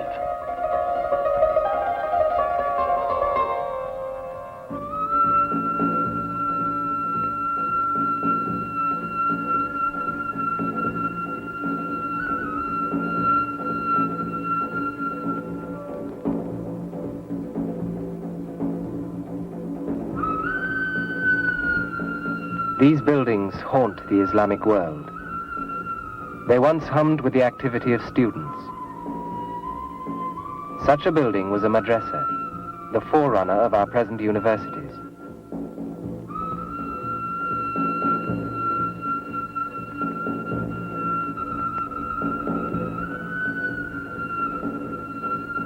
In such beautiful buildings as the madrasa at Kargid in eastern Iran, the sciences of Islamic civilization were refined.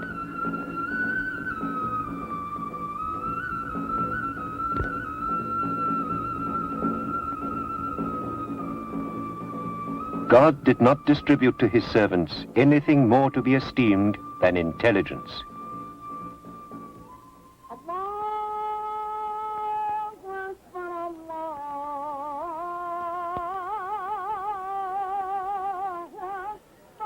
At Damascus in Syria is one of the earliest as well as one of the greatest mosques of Islam, the Umayyad Mosque.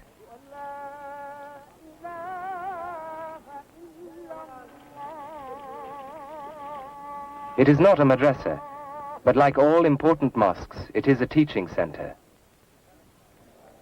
For Islam, intelligence is the chief mark of man, and by its correct use he will bind himself to God. The central means is a book, the Quran. And a great deal of the activity in such a building is activity of the mind. Each teacher has an area in the mosque where his circle gathers. Whoever wishes may come to listen, not only regular students, but also artisans, merchants, and villagers from the nearby bazaars. Out of this informal and free teaching in the mosques came the madrasa system. The river Tigris at Baghdad. It is said that it ran black with the ink of the books thrown into it when the city was sacked by the Mongols in 1258. For it was at Baghdad that thousands of Greek scientific and philosophical texts were translated into Arabic.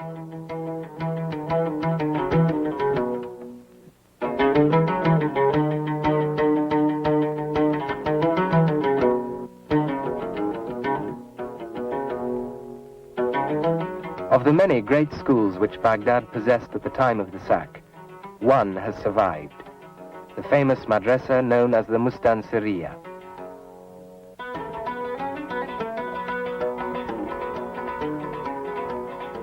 In such a madrasa, students, often from distant parts of the Muslim world, lived and worked. The atmosphere was relaxed. Groups of students gathered about each master, while related activities went on nearby. Sometimes women too were students at madrasas. A student paid nothing to live and study here.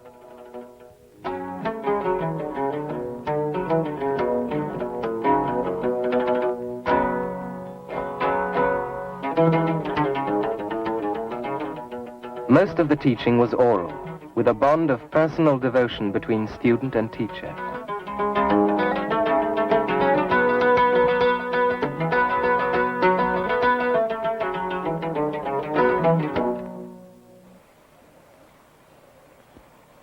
Like many others, this beautiful madrasa at Marrakech in Morocco stands empty. Built in 1565, it was in continuous use until 1960, when the students were moved to new buildings. Upstairs, all around the courtyard, the students' rooms open off the long, cool corridors.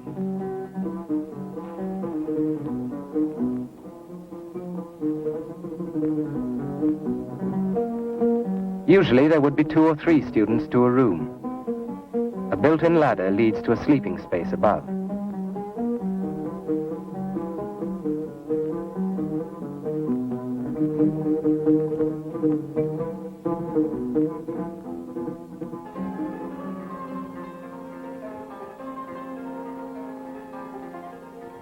This madrasa in Isfahan was built early in the 18th century. It is the last of the great Safavid buildings and one of the most beautiful. Madrasas are not segregated from the life of the city. They are built in the very heart of it, a place of tranquility in the midst of the activities which disperse the soul of man.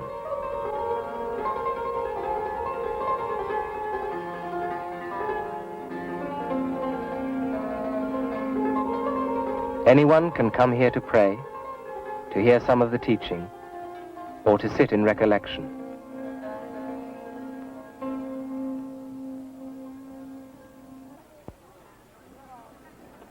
From the madrasa system, there developed what are probably the oldest universities in the world. Al-Azhar in Cairo is over 1,000 years old.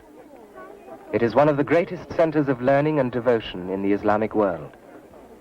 Its graduates are the teachers, scientists, and businessmen of the Islamic world, as well as its religious leaders.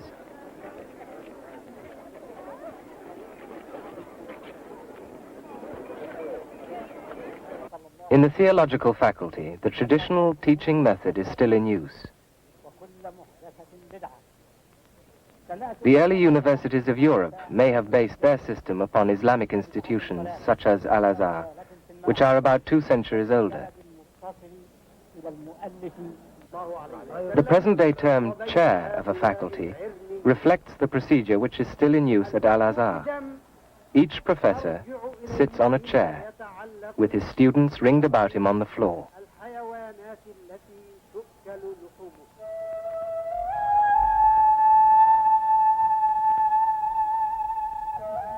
For Islam, the individual objects in the world cannot be truly understood in isolation, but only within their context in the universe.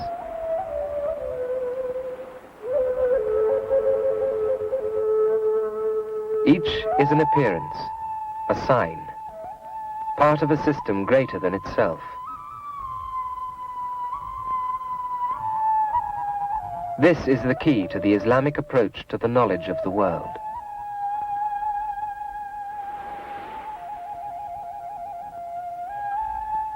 Know the world is a mirror from head to foot.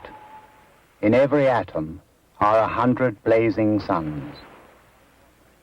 If you cleave the heart of one drop of water, 100 pure oceans emerge from it. If you examine closely each grain of sand, 1,000 atoms may be seen in it. In its members, a gnat is like an elephant.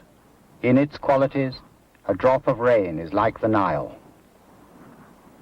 The heart of a barleycorn equals 100 harvests. A world dwells in the heart of a millet seed.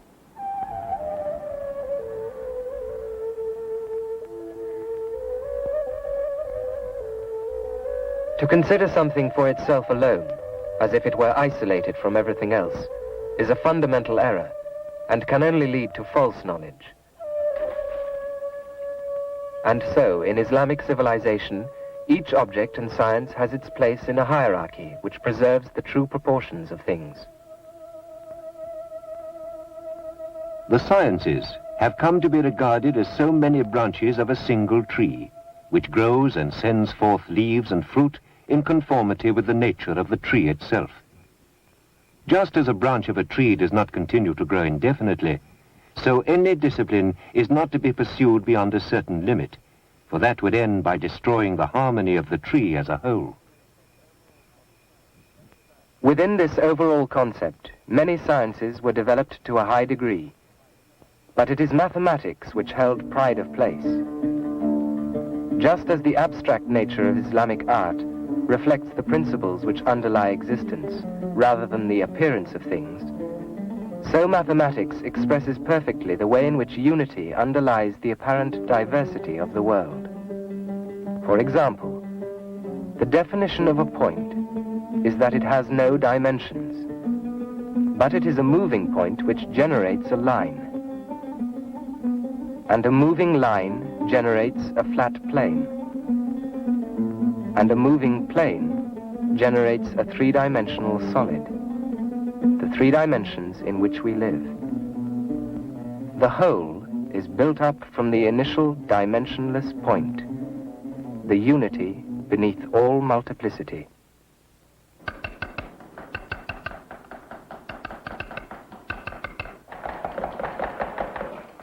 Astronomy was another science of great importance to the world of Islam.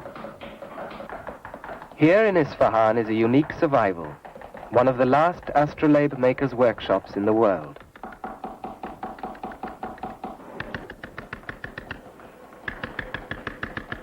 For centuries, this instrument played a key role in astronomy and navigation in the Islamic world and in Europe. No sailor would set out on more than the shortest voyage without one.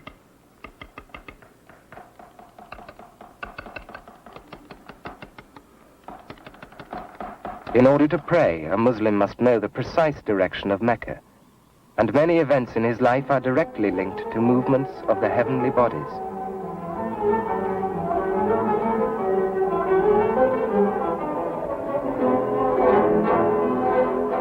The observatory originated in Islam.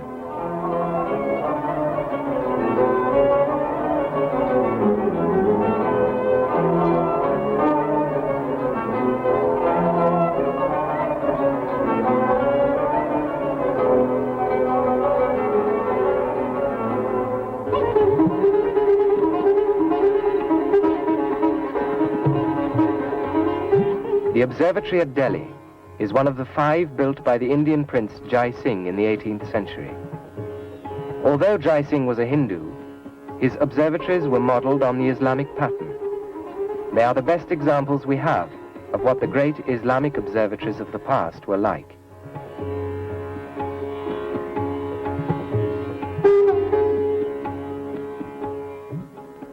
Such large-scale instruments accurately measured the movements of heavenly bodies on the basis of the shadow cast by a fixed object, such as a pillar, or by direct sightings. A frequent method was to use threads carefully suspended across an instrument such as this exact model of the heavenly sphere, so that their shadows gave direct readings.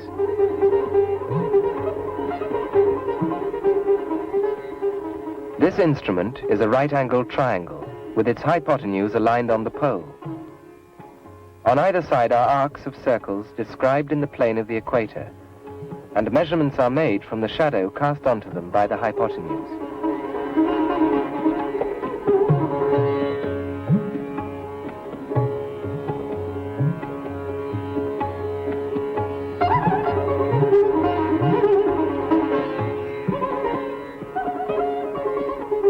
In the 11th century, one of the greatest of all scientists, Al-Biruni, accurately measured the radius of the Earth.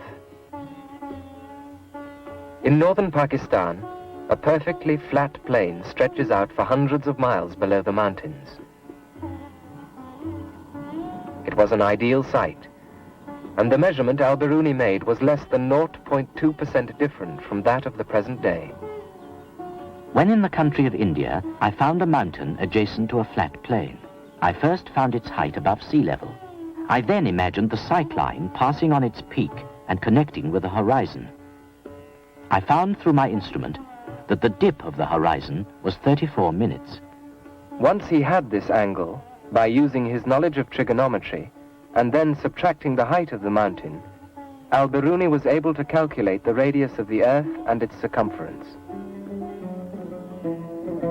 Muslim maps were the most accurate of their time.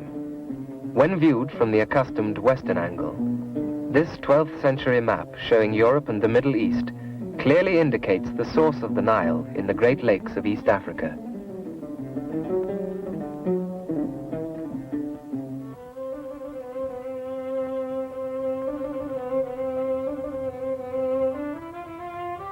For medieval Europe, Muslims such as Avicenna, Averroes and Razi were the principal sources of medical knowledge.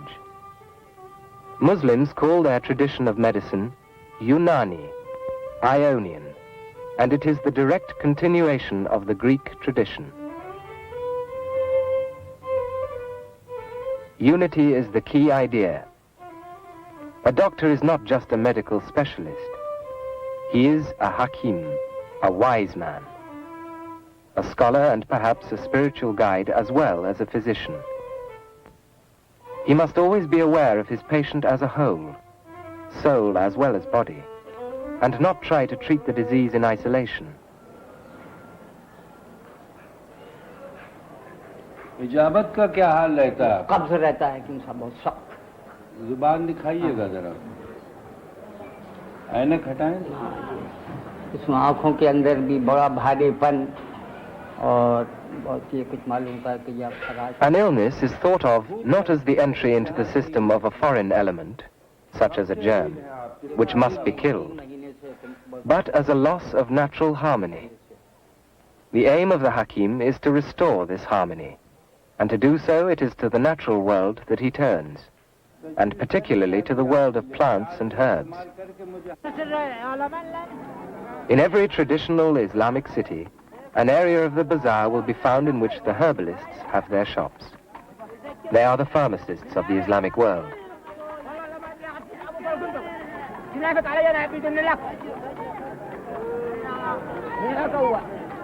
The stock of such a shop will include herbs, seeds and roots, dried animal parts, perfumes such as myrrh and frankincense, gums, ointments, and scented woods.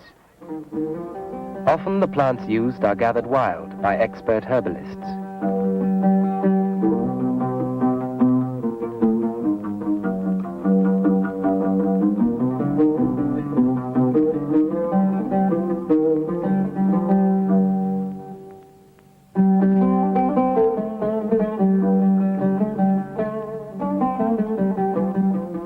This 14th century manuscript is of the key work in medieval medicine, the canon, which Avicenna wrote in the 11th century. Great advances were made by Islamic medicine. It was Ibn Nafis who in the 13th century accurately described the lesser or pulmonary circulation of the blood, which until recently was regarded as a 16th century European discovery.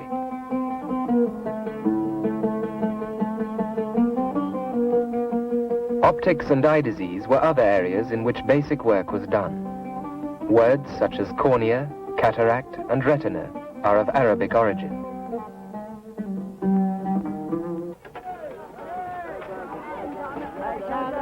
It was in the Islamic world that hospitals first developed as important institutions. This hospital was built in Damascus in 1155.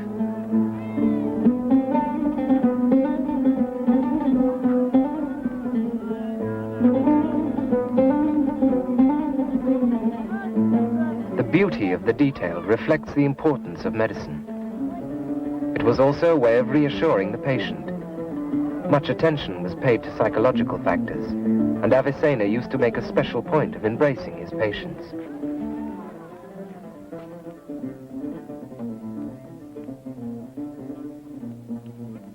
Another early hospital in Damascus, built in the 13th century.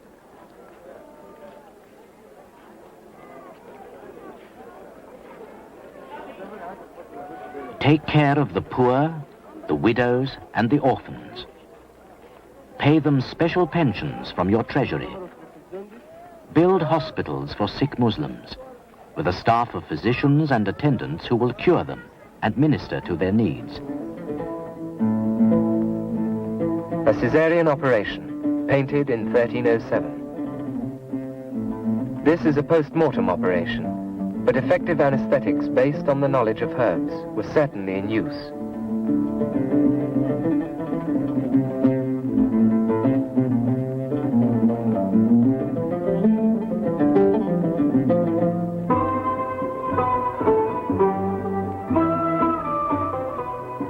Edirne in Turkey was the capital of the Ottoman Empire before the capture of Istanbul. Here in the 15th century, a comprehensive medical center was built, which was far in advance of anything in Europe. The complex is built around the mosque, for no branch of knowledge was unrelated to the religion. In its courtyard, theology was taught, and beyond lie the other buildings in a lucid and well-integrated design.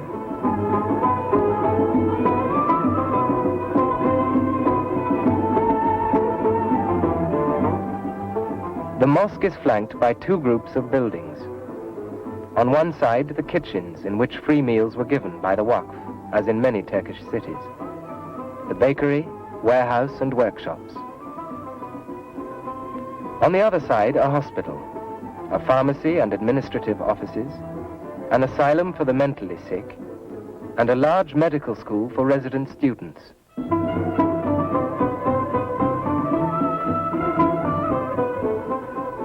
The hospital lies beneath a large central dome. The building is octagonal. 5 niches opening off the central area are used for consultation. Between the niches are 6 closed hospital wards, where serious cases or those which might be infectious could be treated. It was from Turkey that in the 18th century, vaccination against smallpox was introduced to Europe.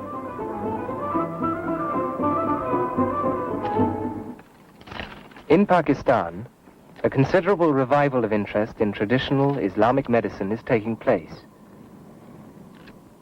These men are gathering a herb which is valuable for treating jaundice. They work for the Hamdard Institute of Pakistan, which, like its twin institute in India, is revitalizing the classical medicine of Islam by applying modern methods and procedures. The traditional herbs are brought to the institute from many sources.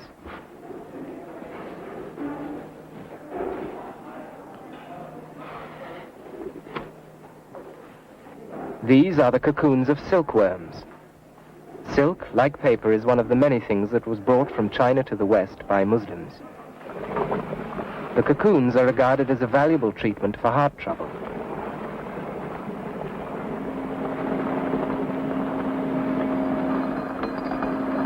Here, rubies are being ground. Emeralds, coral, agate, cornelian, pearls, gold, and silver are all substances used in Islamic remedies. The Hakims of the Hamdard Institute hold free clinics at which the traditional medicine is practiced. The physician should be of tender disposition and wise nature, excelling in acumen. And no physician can be of tender disposition if he fails to recognize the nobility of the human soul, nor of wise nature unless he is acquainted with logic. And he who is not acute in conjecture will not arrive at a correct understanding of any ailment, for he must derive his indications from the pulse, which has a systole, a diastole, and a pause intervening between these two movements.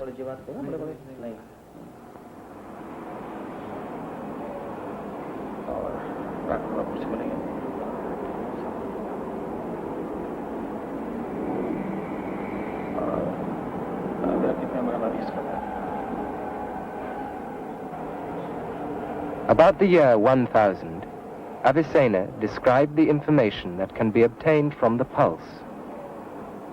In our opinion, the features of the pulse are 10. They are: 1, quality of diastole, to be estimated in terms of length, breadth, and thickness. 2, quality of the impact transmitted to the observer's finger. 3, duration of each movement. 4, consistency of the artery. 5, emptiness or fullness of the vessel between beats. 6, feel, hot or cold. 7, duration of the pauses. 8, equality of force in successive beats. 9, regularity or its opposite. 10, what may be termed the musical character, meter, rhythm, harmony, measure, accent. The musical character of the pulse must always be considered. Islamic civilization brought medicine and many other fields of knowledge to an advanced development, but it never lost its sense of proportion, never lost sight of the nature of man and the ultimate objectives of his existence. Writing in the 13th century, the great author and mystic Jalaluddin Rumi compared the world to a vast sea in which we have somehow to find the pearl of meaning. One person comes to the sea and sees nothing but salt water, whales, and fish. He asks, "Where is the jewel?" Perhaps there is none. But when can the pearl be found just by looking at the sea? If that person takes out 100,000 pails of water from the sea, he will not find the pearl. One needs a deep-sea diver to discover the pearl, and then not just any diver at all, but one who is clever and fortunate. These arts and sciences are like taking out the water of the sea in pails. The way of finding the pearl is something else.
What is all the beauty in the world? The image, like quivering boughs reflected in a stream, of that eternal orchard which abides unwithered in the hearts of perfect men. Those words were written by Rumi, one of the greatest poets of the Islamic world. And in this garden at Shiraz, Hafiz, the supreme lyric poet of Persia, lies buried. Both followed the path of the mystics, though Rumi was a great master and Hafiz a humble seeker of God. Where is the news of your coming, as a bride that will set free my soul? For I am that celestial bird whom the world's snares cannot hold.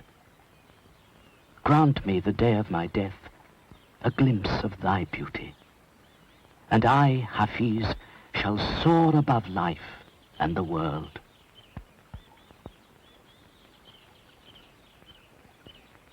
In Islam, the way of the mystics is known as Sufism, and is often compared to a garden amid the arid hills of the world. It is the hidden, inward source of the life of the civilization, a path by which man may reach his ultimate end. It is not known how far the destination is, but this much is certain, that music from afar is coming to my ears.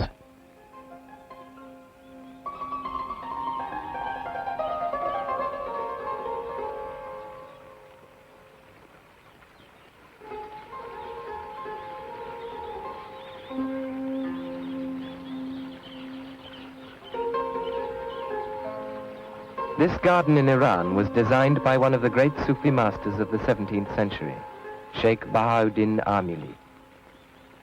Like many of the Sufis, he was an active man of great talents, the chief religious authority of Iran, a poet, a humorist, a great mathematician, an engineer, an architect who helped build the royal mosque at Isfahan, and above all, a guide on the path of spiritual knowledge.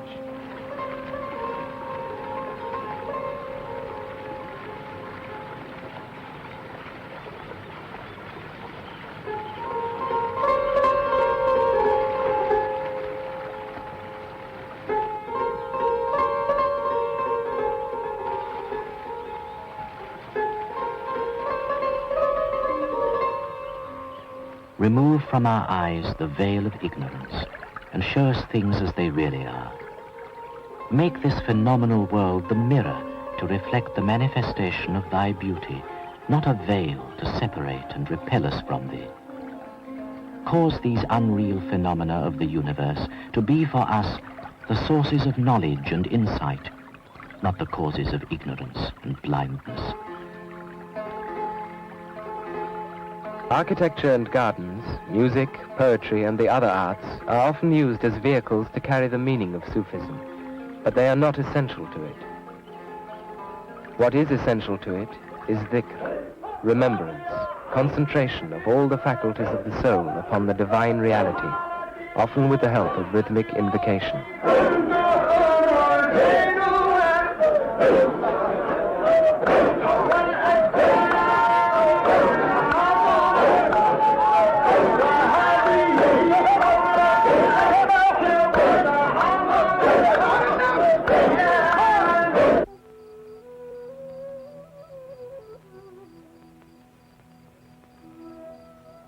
The Dome of the Rock at Jerusalem, the earliest and in some ways the most perfect Islamic building. After Mecca and Medina, it is the holiest shrine in Islam.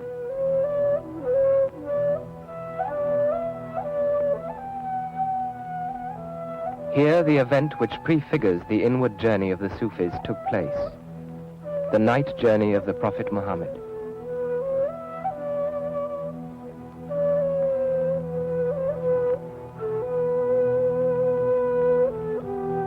Glory be to God, who took his servant on a night journey from the sacred mosque of the Kaaba to the farthest sanctuary, whose precincts are blessed, that we might show him some of our signs, for he is the one who hears and sees all.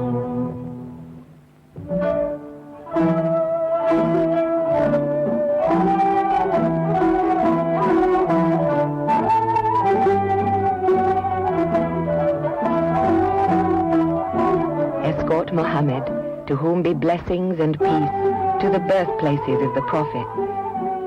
Give him the purity of Adam, the fineness of Noah, the lovableness of Abraham, the tongue of Ishmael, the patience of Jacob, the beauty of Joseph, the sweet voice of David, the endurance of Job, the austerity of John, and the loving kindness of Jesus, and pour upon him the virtues of all the prophets.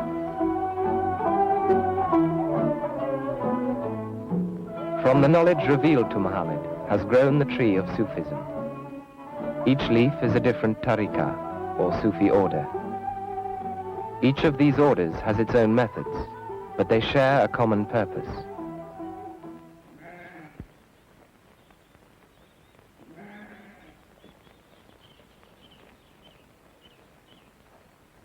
All over the Islamic world, small groups of Sufis meet in seclusion.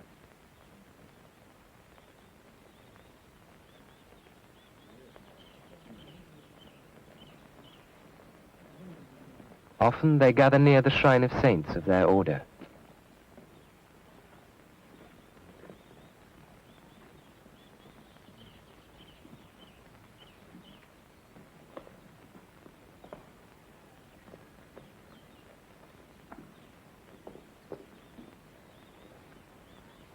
Come, you lost atoms, to your center draw, and be the eternal mirror that you saw.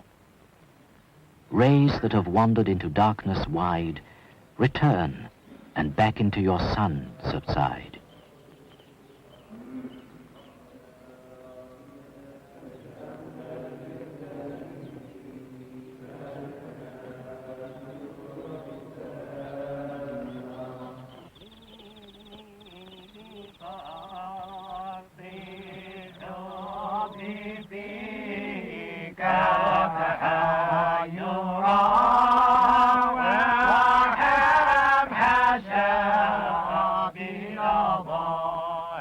Dhikr, invocation of the name of God. The practice which in various forms all the Sufi orders hold in common.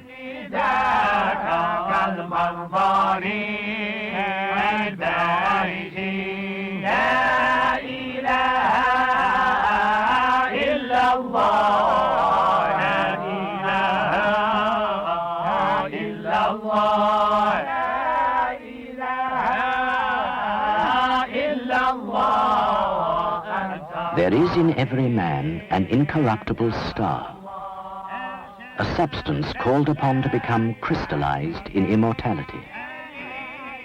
It is eternally prefigured in the luminous proximity of the self. Man disengages this star from its temporal entanglements in truth, in prayer, and in virtue, and in them alone.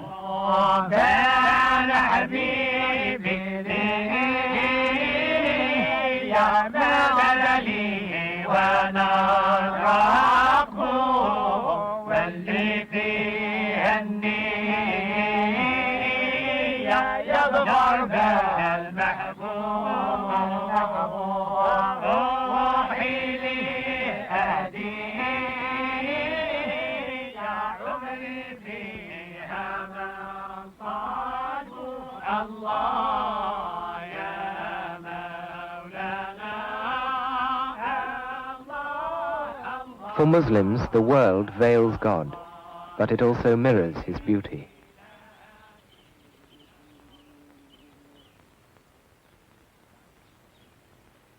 Life is to be accepted with gratitude and joy, because through it man can move towards eternal felicity.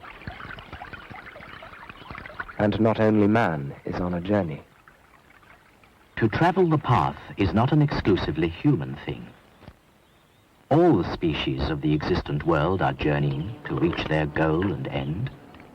All things in the world of existence are on a journey to attain their goal, and man too is on a journey.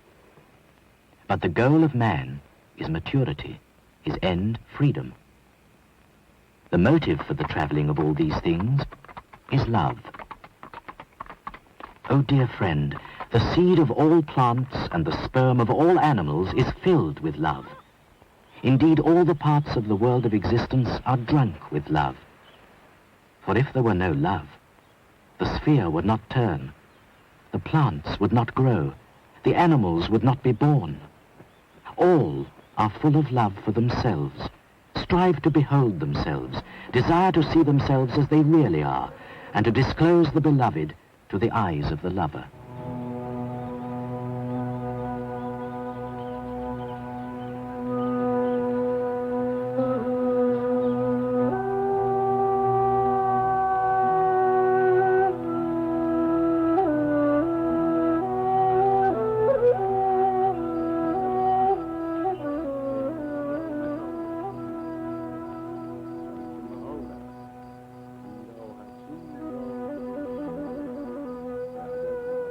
On the journey, the traveler needs a guide.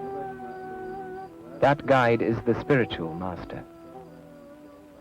Since you are blind, take care. Do not turn your head away from him that sees the road. Each master forms a link in a continuous chain of spiritual transmission going back to the prophet. The right thought is that which opens a way. The right way is that on which a spiritual king advances.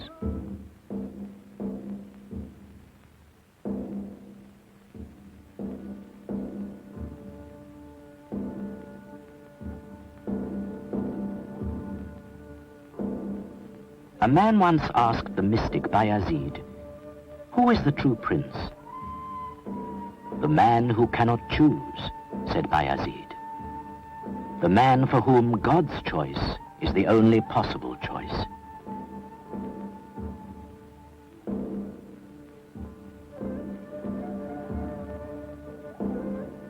I gazed into my own heart. There I saw him. He was nowhere else.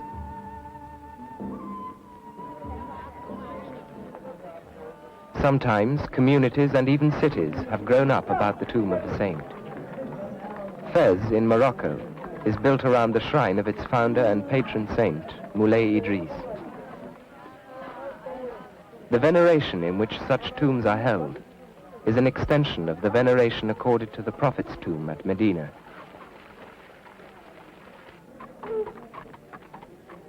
Blessings, or barakat, are received from this opening, which gives directly onto the tomb. Such a saint is like a mirror reflecting light. The barakat comes not from him, but from God. sunbeam shone on the wall. The wall received a borrowed splendor.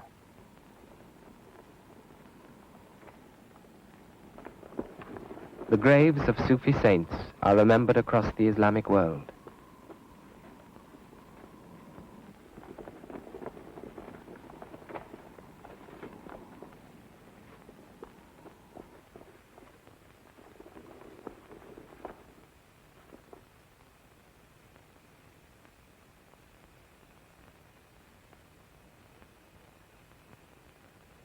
There are many who possess all the arts, as well as wealth and beauty, but not that meaning.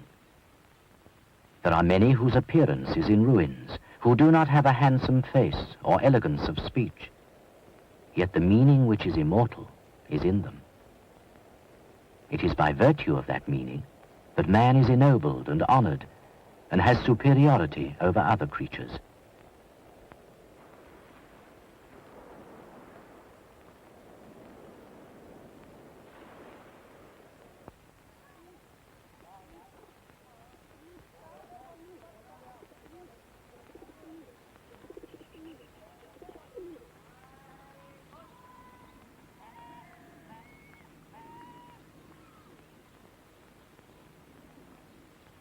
Full withdrawal from the world is not favored in Islam, and celibacy is discouraged as unnatural.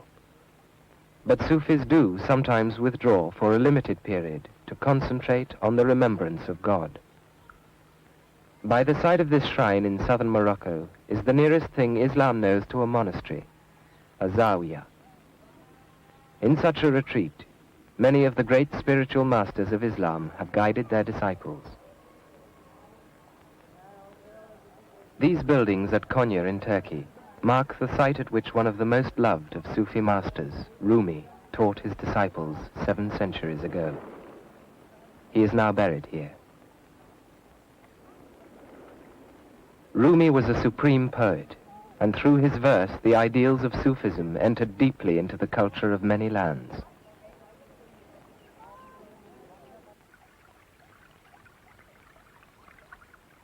Listen to the reed forlorn, breathing, ever since 'twas torn from its rushy bed, a strain of passionate love and pain.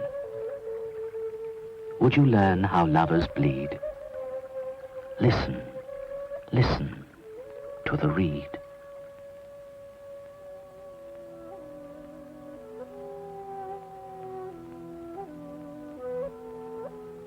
Rumi founded an important Sufi order, the Mevlevi, or whirling dervishes, who use music and dance to heighten their consciousness of unity with God. His words are over the entrance. Imperfect lovers are made perfect here. It was now that he founded the concert and the whirling dance. The flame of divine love spread to the different corners of the earth, whose dwellers turned their faces towards our master. All men busied themselves ceaselessly with worship, music, and mutual love.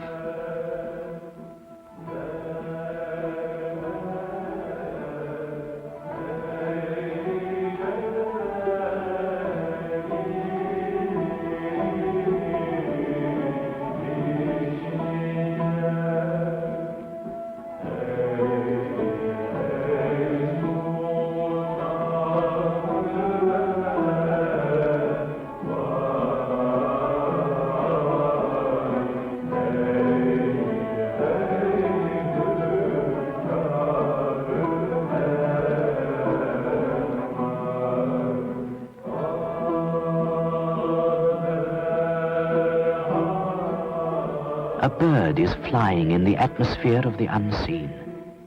Its shadow falls on a piece of earth. The body is the shadow of the shadow of the shadow of the heart.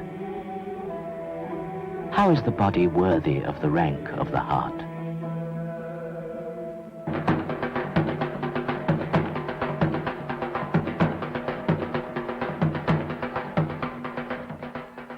It was very largely the Sufis who peacefully converted large parts of the Indian subcontinent to Islam, well before the establishment of the great Muslim dynasties there. Indonesia too was converted in this way. Sufism is still widespread among the Muslims of India and Pakistan. At a shrine such as that of the great saint Mian Mir at Lahore in Pakistan, it flourishes at a popular level. Few, if any, of these dancers will be Sufis in the strict sense, but they have caught something of its spirit, its perfume as it were, and feel themselves drawn towards it.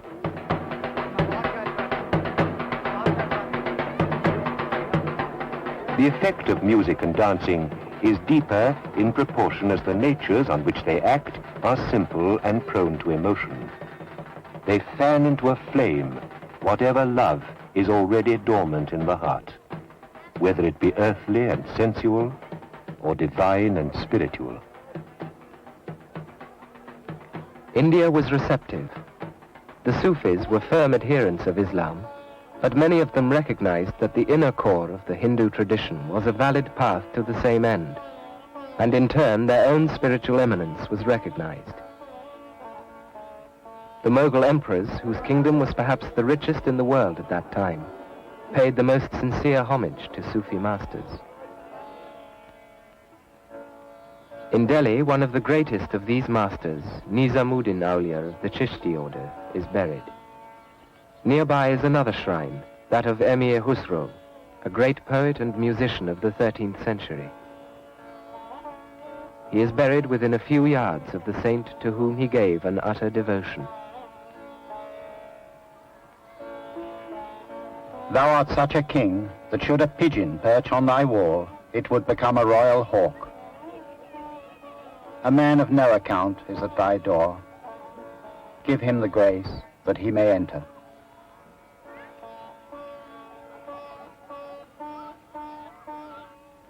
A famous woman poet is buried nearby. Jahanara Begum was a devoted Sufi and the daughter of the emperor Shah Jahan. Her simple tomb is open to the sky.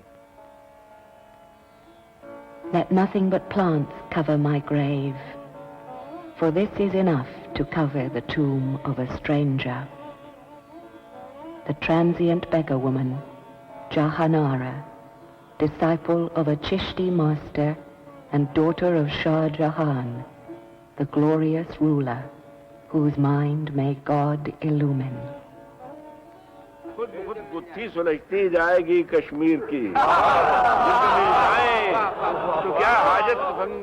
Khusro's poetry is the foundation on which Urdu, the language of Pakistan and Muslim India, rests, and the anniversary of his death maintains the links between Sufism and poetry. A mushaira, or poetry reading, is a frequent and popular event. People gather to recite their own poems on spiritual themes, sometimes to improvise and always to derive enjoyment from a living tradition.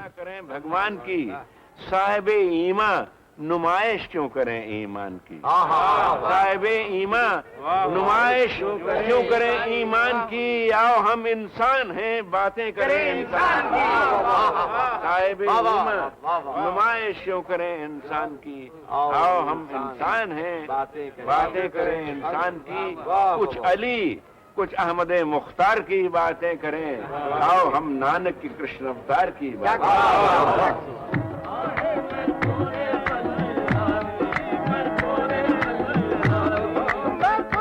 Khusro was as great a musician as he was a poet. It is said that it was he who introduced the sitar from Iran and adapted it to India. The principal event of his anniversary and the characteristic means of expression of Sufism in India and Pakistan is music. Qawwali, the singing of spiritual songs in praise of the saints. Here the praises of Khusro's master, Nizamuddin Auliya, are being sung.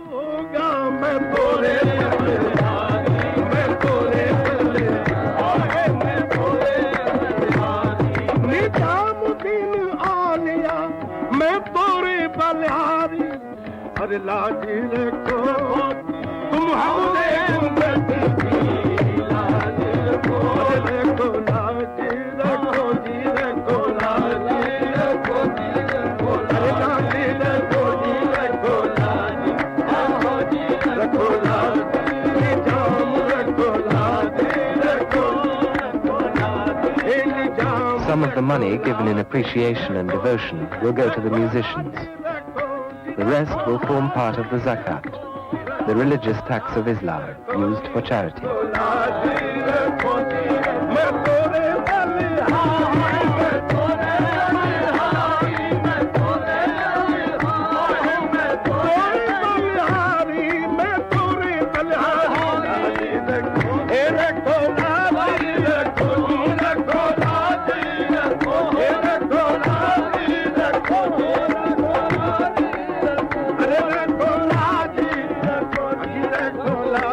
The heart of man has been so constituted by the Almighty that like a flint it contains a hidden fire which is evoked by music and harmony and renders man beside himself with ecstasy.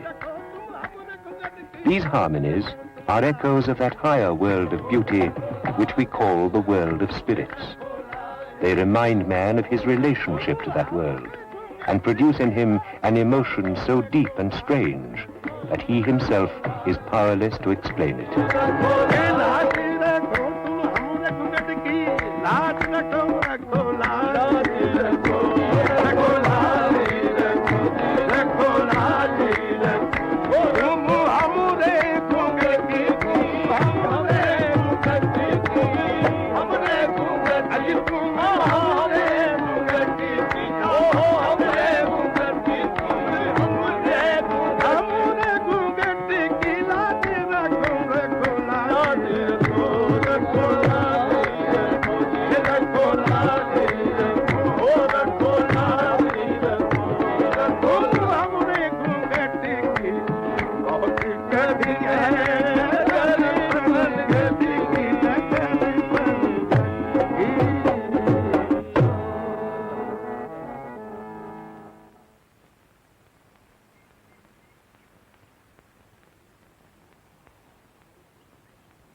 Call upon God in humility and in secret.